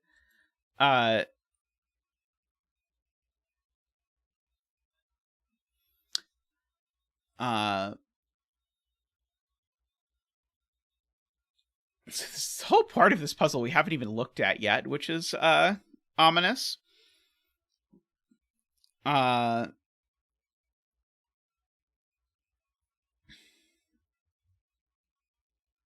Very ominous.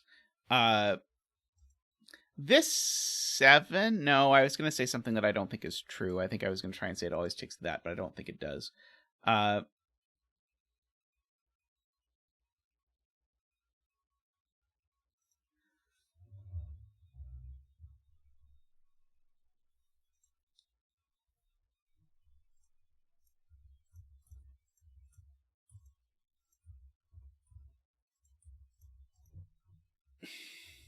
Philomenus. Yes, it is Philomenus.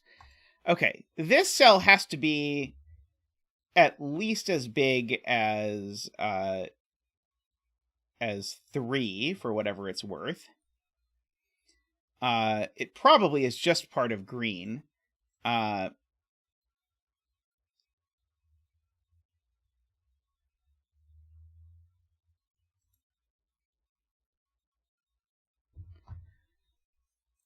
Garian says that brown has to take this cell because otherwise you have too many huge regions that block this.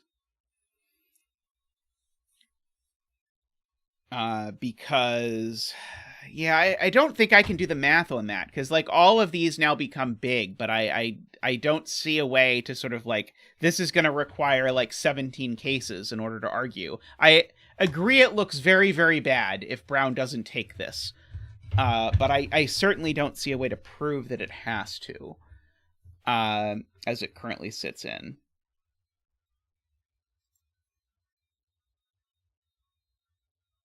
Yeah, this cell is at least a 2, so it's either green or it is a 2, and takes these 2 cells.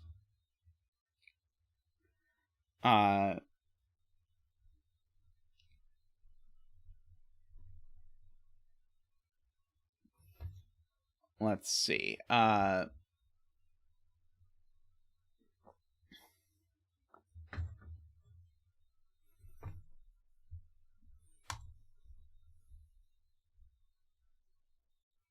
If this cell is not green,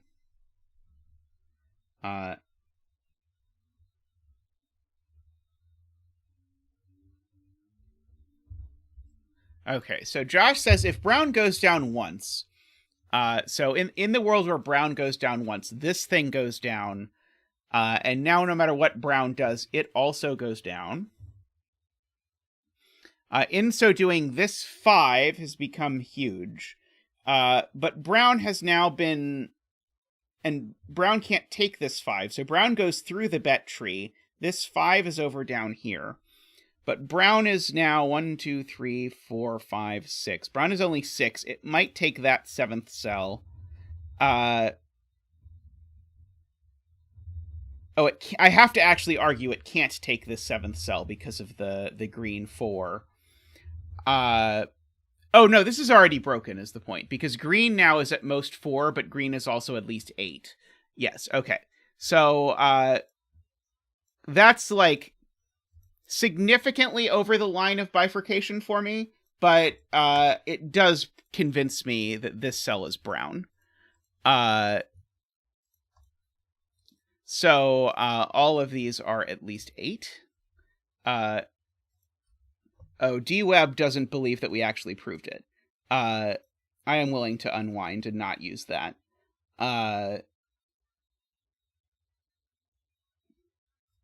So let's just try and imagine again. Let's try and do this rigorously this time. Let's try and imagine that this cell is not brown. So we're imagining that there's not a connection here. So brown comes down here. This thing is now at least 8, but it's not brown, so it has to come down. And now where does brown go? It has to go here. And now the point is green now is at least 8, but green doesn't have 8 cells it can go to. So what we've shown is that this cell has to be brown, because we've shown the puzzle is broken if this cell is not brown.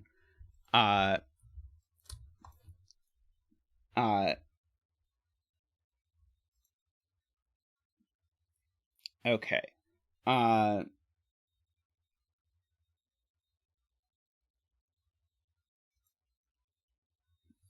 So if brown takes this cell, it makes green 9. Oh, yes, brown just can't take this cell, because if brown takes this cell now, it makes green 9. But if green is 9, then this cell is 10, and that doesn't work. So brown can't take this for the somewhat beautiful reason that it would put a 10 in the grid. So, and we already established that cell's not brown, so can't do that. Okay, So this region is at least a 3. I don't know why this region never got a color, but it can have one now. It can be sky blue. And sky blue might or might not take this cell, but sky blue always takes this cell. And now what's beautiful about that is that it forces green. Because now green can't escape through here anymore. So now this is green. And so now this is black. Because this is a 1. These are 4.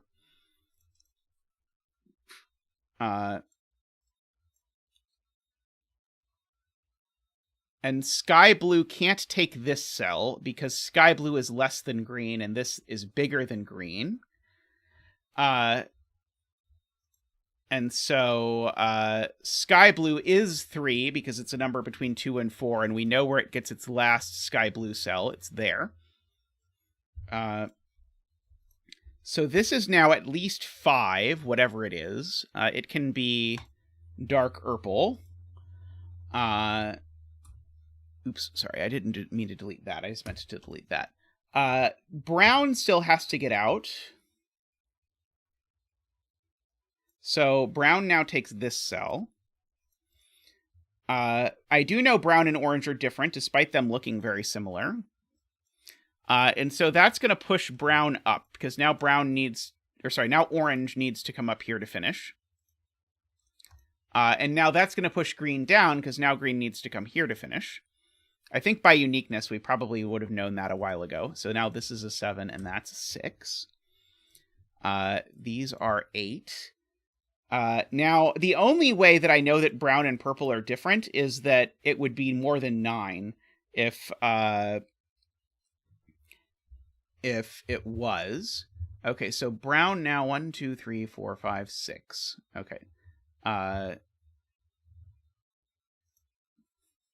And now we're again at a spot where I don't see anything to do. Because now it looks like there's a little flexibility now in how these things all work.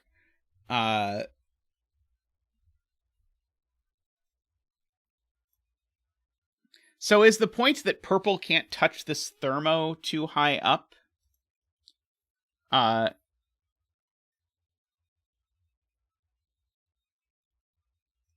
I mean, brown doesn't have to avoid the thermo. It just has to only use this cell of the thermo.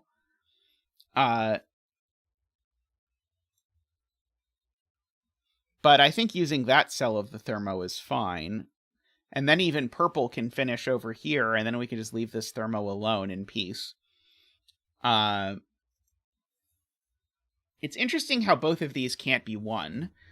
So, like, one of those fringes is high, but I don't think we know which one. Row 8, column 13.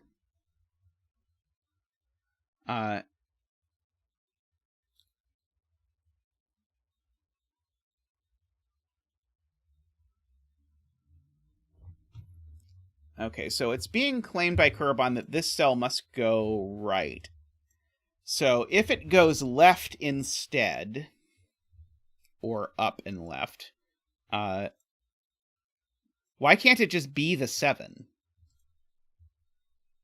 I need to keep track of what things I know for sure are different in this thing, because there are really nothing I know for sure are different out of this constellation. Is the problem that I see with this. I do know that this 6 doesn't finish without merging with one of these. So one of these two is part of red, but I don't know which one.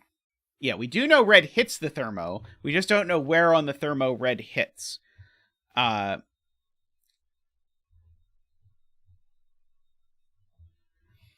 Oh, maybe if we know that red hits the thermo, do we know that this does not hit the thermo? I think that's true, because I don't think there's any way that this hits the thermo in the right order with red. So I think this is one thing we can do. I think we can give this region a weird pink color. I think it can't be any of these.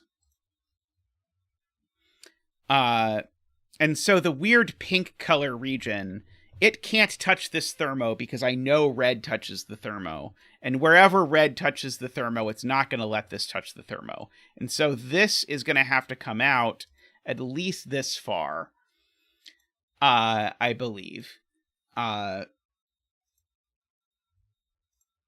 Which is going to drive that.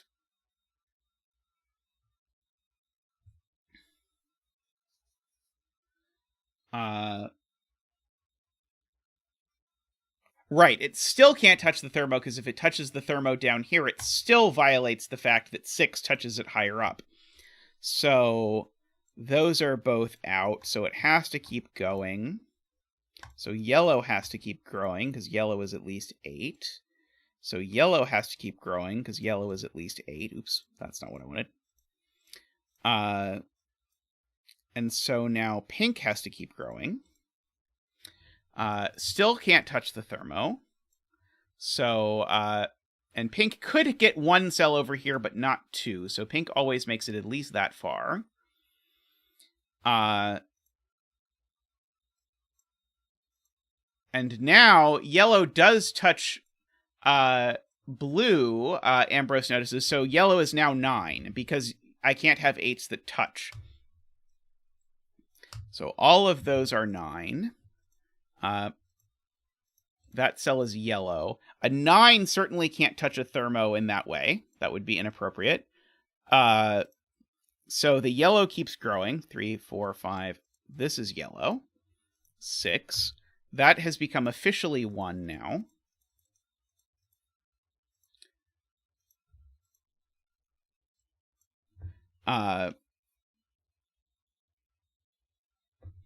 Okay.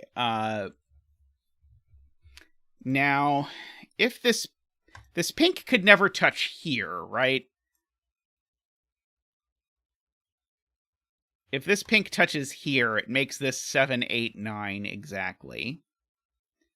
And that looks problematic, but maybe it's not.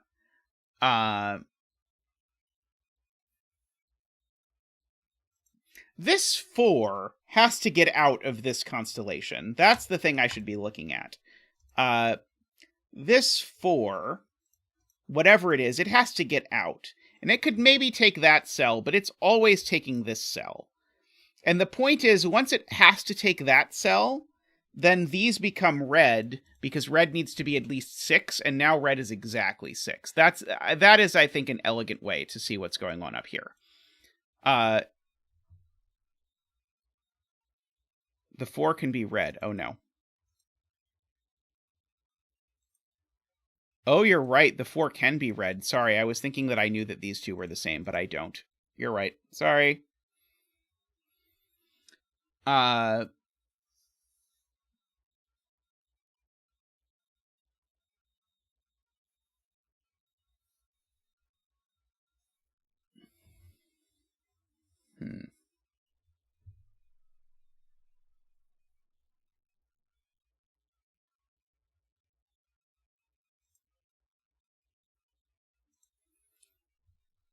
Yeah, I feel like there's a really ugly argument similar to the really ugly argument from earlier that fuchsia can't take either of these cells, but I don't know that I have the heart to do it again.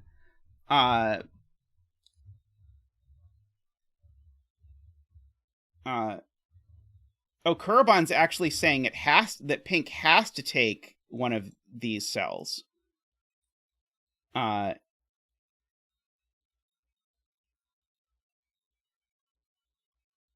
Which would be interesting.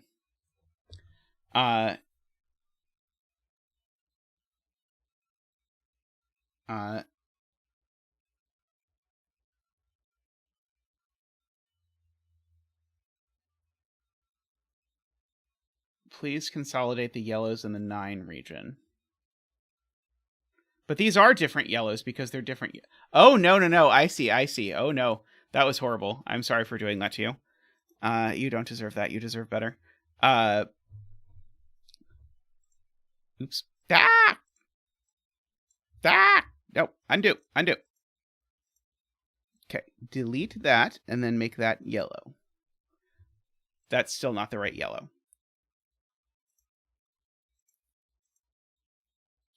It's not that yellow. Is it that yellow? No. Where's the other yellow? Is it that yellow? No. Okay, well, what I can do is I could just delete this and make it that yellow. I have no idea where there's the third yellow is.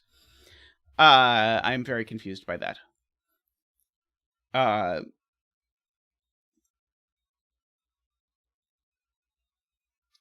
Okay. I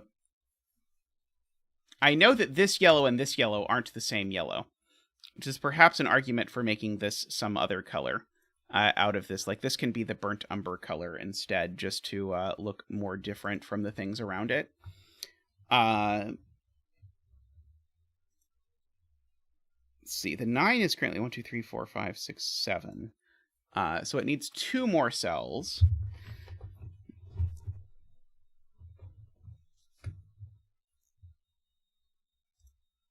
Okay, interesting. So Kurobon says if the pink takes this cell, then that's going to be a problem, because then the red is going to come around like this and take that. Okay, yeah, so the pink can't take that. Okay, I see it. So the problem is if this fuchsia takes this cell, let's just imagine that this is fuchsia for a second. Now red comes around here, but it's at least 6, so it goes there. But now this at least 4 number has nowhere to go. So in fact, that's not fuchsia, so we can draw in a little wall there. Do I know that this isn't fuchsia? No,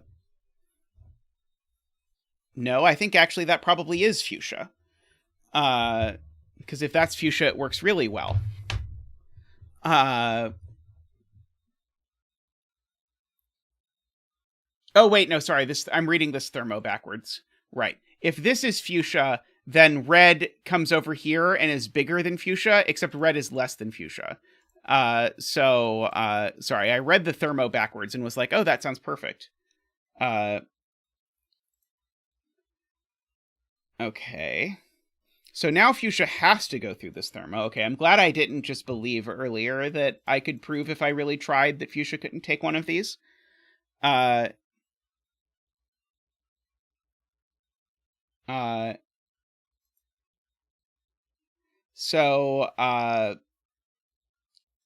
So probably I need to prove that fuchsia can't take this cell. If fuchsia takes this cell, then this is an 8 and that's a 9. And we have to prove that the world where this is an 8 and that's a 9 is broken. So where is the 8 going in the universe where this is an 8? And the answer is, fortunately, nowhere. Because the 8 can't take any of these cells or that one, and so it's trapped. So I really do believe, actually, with minimal fuss, we can prove that that can't be fuchsia. So the fuchsia can come out here. And now I think the fuchsia can't go anywhere else, because it's at least 7. Well, it can't go down the thermo.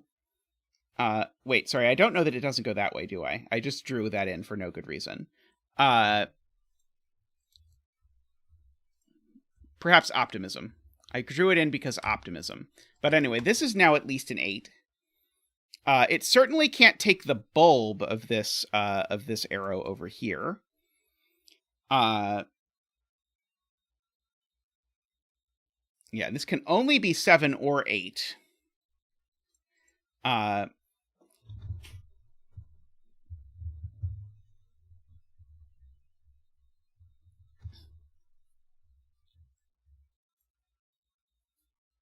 If green took this cell, it would break. Because if green took this cell, it would force red out through here, and then I would get that red was less than green, but red is bigger than green. I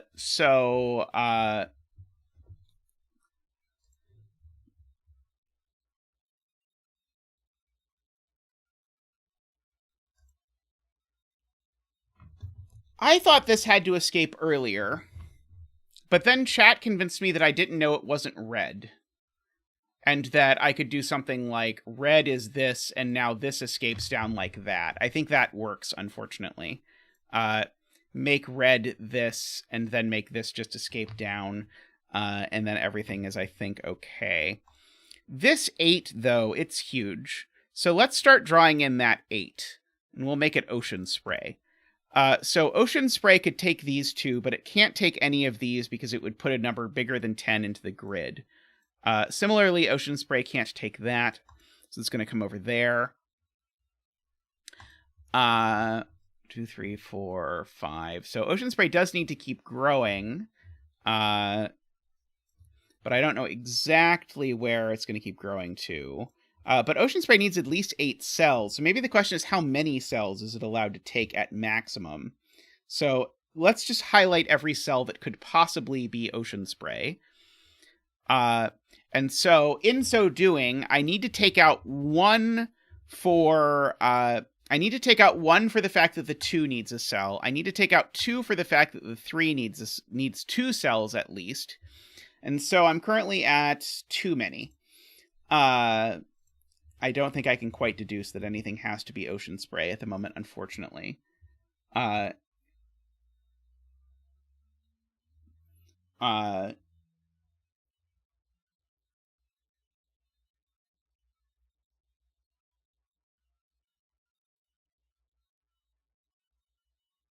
I don't think this 6 can go up and be a green 7. If this 6 goes up and becomes a green 7, this red passes through this, and now I have red simultaneously both bigger and less than green.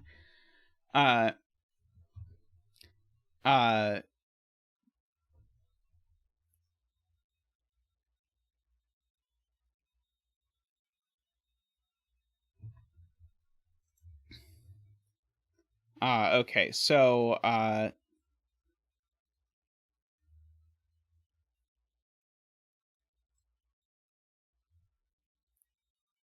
so out of all of these cells, dang nabbit, dumediat making me do this. How many cells is this? 1, 2, 3, 4, 5, 6, 7, 8, 9, 10. 10, 20, 24, 25, 28. This is, I think, 28 cells I have highlighted. And we know at the minimum, we need to use 5 plus 6 is 11.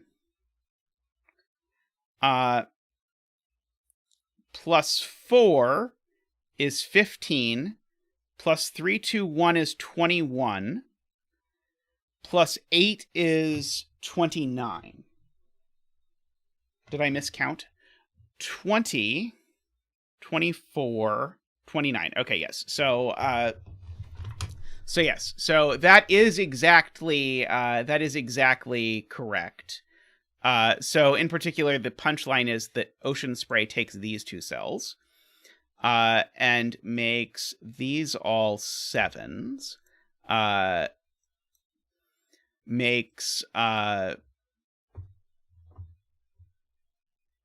Yeah, and ocean spray can't take any more cells over here.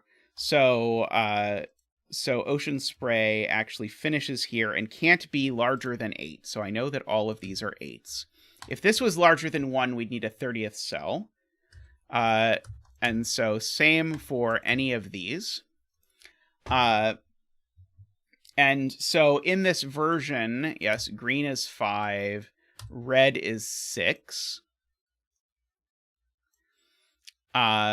This 4 now is an actual 4, so it has to get out here doing actual 4 stuff.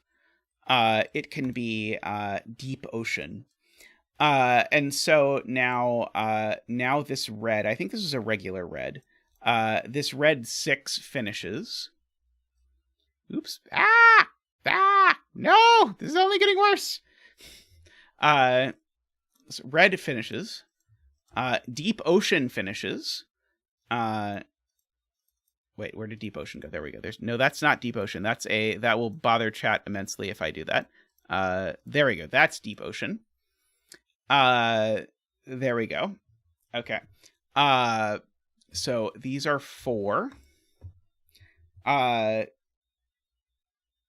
Okay, so this 3 needs to get out. In fact, the 3 needs to get out exactly this. So that 3 was very, very polite. So we'll make it salmon as a reward. Salmon is an honorable color.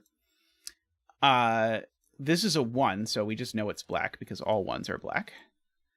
Oops. This 2, I'm getting all excited, but there's going to be something horrendous finishing. This can be like leaf green. And so ocean spray here, I think now needs to finish over here.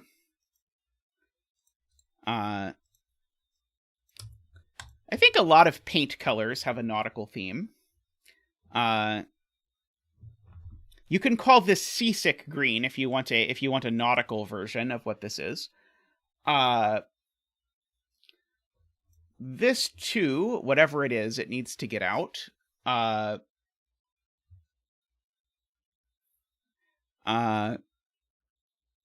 Let's see. We'll make this, I'm trying to think of what nautical pun to use. I'll let chat name this blue. Whatever it is. I know that this blue, whatever it is, doesn't go there. Stormy sky. I like stormy sky. We will call this the stormy sky color. And so the stormy sky now forces the yellow 9 out. That's the wrong yellow. That's the right yellow, and that's the yellow. The 2 suspiciously similar yellows. So these are 9. Oh, there is a 3 in the corner. We did not note that we had a 3 in the corner. Those are 2s, so this is now a 1 just by thermo stuff. This is a 2 just by counting.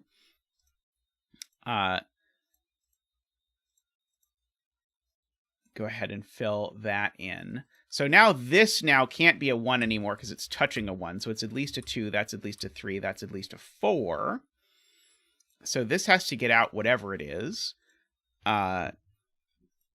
Let's see. Is there any way it's this royal purple? I don't think it could be royal purple.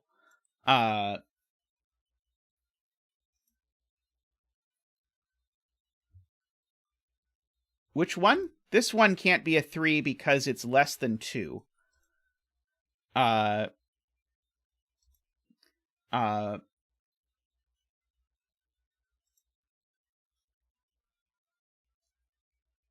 these 2 are the same. The only question is what color they're going to be, which is proving rather difficult. There are so many options. I think we're going to go with kelp as our color. And kelp, we know, can't take this cell. So this cell, let's try and make it salmon again. Salmon was kind to us before. So let's try and be kind back and try and encourage the kindness. So now this cell is now at most 4, unless it's an 8. I guess it could still be an 8. But purple, I need to make sure purple can't be any of these things. Like, is there a reason why I can't just go making all of those purple? And just make purple 7? I don't see why. How is this going to have a unique solution? Oh, it's because brown needs more cells than I thought it did. 1, 2, 3, 4, 5, 6. So yes, brown needs at least 2 more cells. So brown always takes that cell. Brown can't be purple, or they would be too large. So brown and purple are definitely different. And brown definitely can't be salmon. So therefore, this is brown.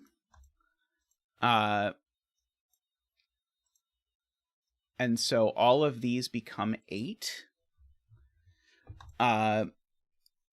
This now, this now is purple, right? So I misclicked by making these, or trying to make these salmon. It was an error that I regret, because the royal purple now needs to come over and take those in order to make this work. 1, 2, 3, 4, 5, 6 for those. And now our betting tree is a 3 in a shocking twist. Very nice puzzle. I liked that a lot. Very difficult. Oh no! Oh no! Ta-da! Oh wow, there's even answer check. I assumed this was just imported from Penpa, but maybe this was actually made in F puzzles or something like that. But that was very nice. I know they very rarely do pencil puzzles on Cracking the Cryptic, but if ever there was a pencil puzzle that was deserving of being on Cracking the Cryptic, this is definitely one of the ones that they should do. Oh, I'm very sorry, Microstudy. That is unfortunate. But yes, very neat puzzle. That was a lot of fun. Well, thank you for joining me, everyone. This has been a lot of fun. There are more birthday puzzles left. Yeah, this is definitely a banger of a thermo puzzle. Thank you for the presents, everyone, so far, and all of the presents yet to come. There will be more birthday streaming, and then after birthday streaming, there will be streaming Fog of War puzzles, which I realize I will be streaming those after, like, 17 years after I set the challenge.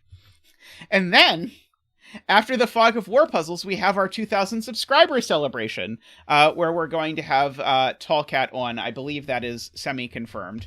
Tallcat is learning for the first time. So, many exciting things going on around the stream. If you would like to make a 2,000 subscriber puzzle, by all means, still do. If you still have a Fog of War puzzle, you should definitely get that in the near-ish future. Yeah, Andrew says which will be a 4K subscriber celebration by then. It might be. We will see. And thank you to all the people who support the stream. If you want to support the stream, you can do so by clicking the join button down below for as little as $5 a month. We very much appreciate it. Thank you very much for your support. Thank you to the Turbines who support at the top level. So those are David Ratner, Michael O'Connor, Nordy, Franco, Woofer, Andreas, and DDX. And thank you so much to all of you who donated today. There were a lot of very generous donations. We very much appreciate the donations and the birthday wishes that came with them. Thank you very much. You can look forward to soon having my Puzzles of the Year video and my year in review of my puzzles video posted to the channel in the not too distant future. I know Tristan has been hard at work on those while we've been streaming today, so I look forward to that. Thank you very much, and I will see you all soon. Before then, you'll see Tristan, who I believe is planning to stream on Wednesday, as things currently stand, as long as he's able to talk. If he's not able to talk, then he won't. But he has been feeling much better, so hopefully he will be there. And anyway, and you can look forward to more streaming from me probably next weekend. Anyway, thanks so much, and I will see you all very soon. Have a great day, and thanks for watching. Bye for now.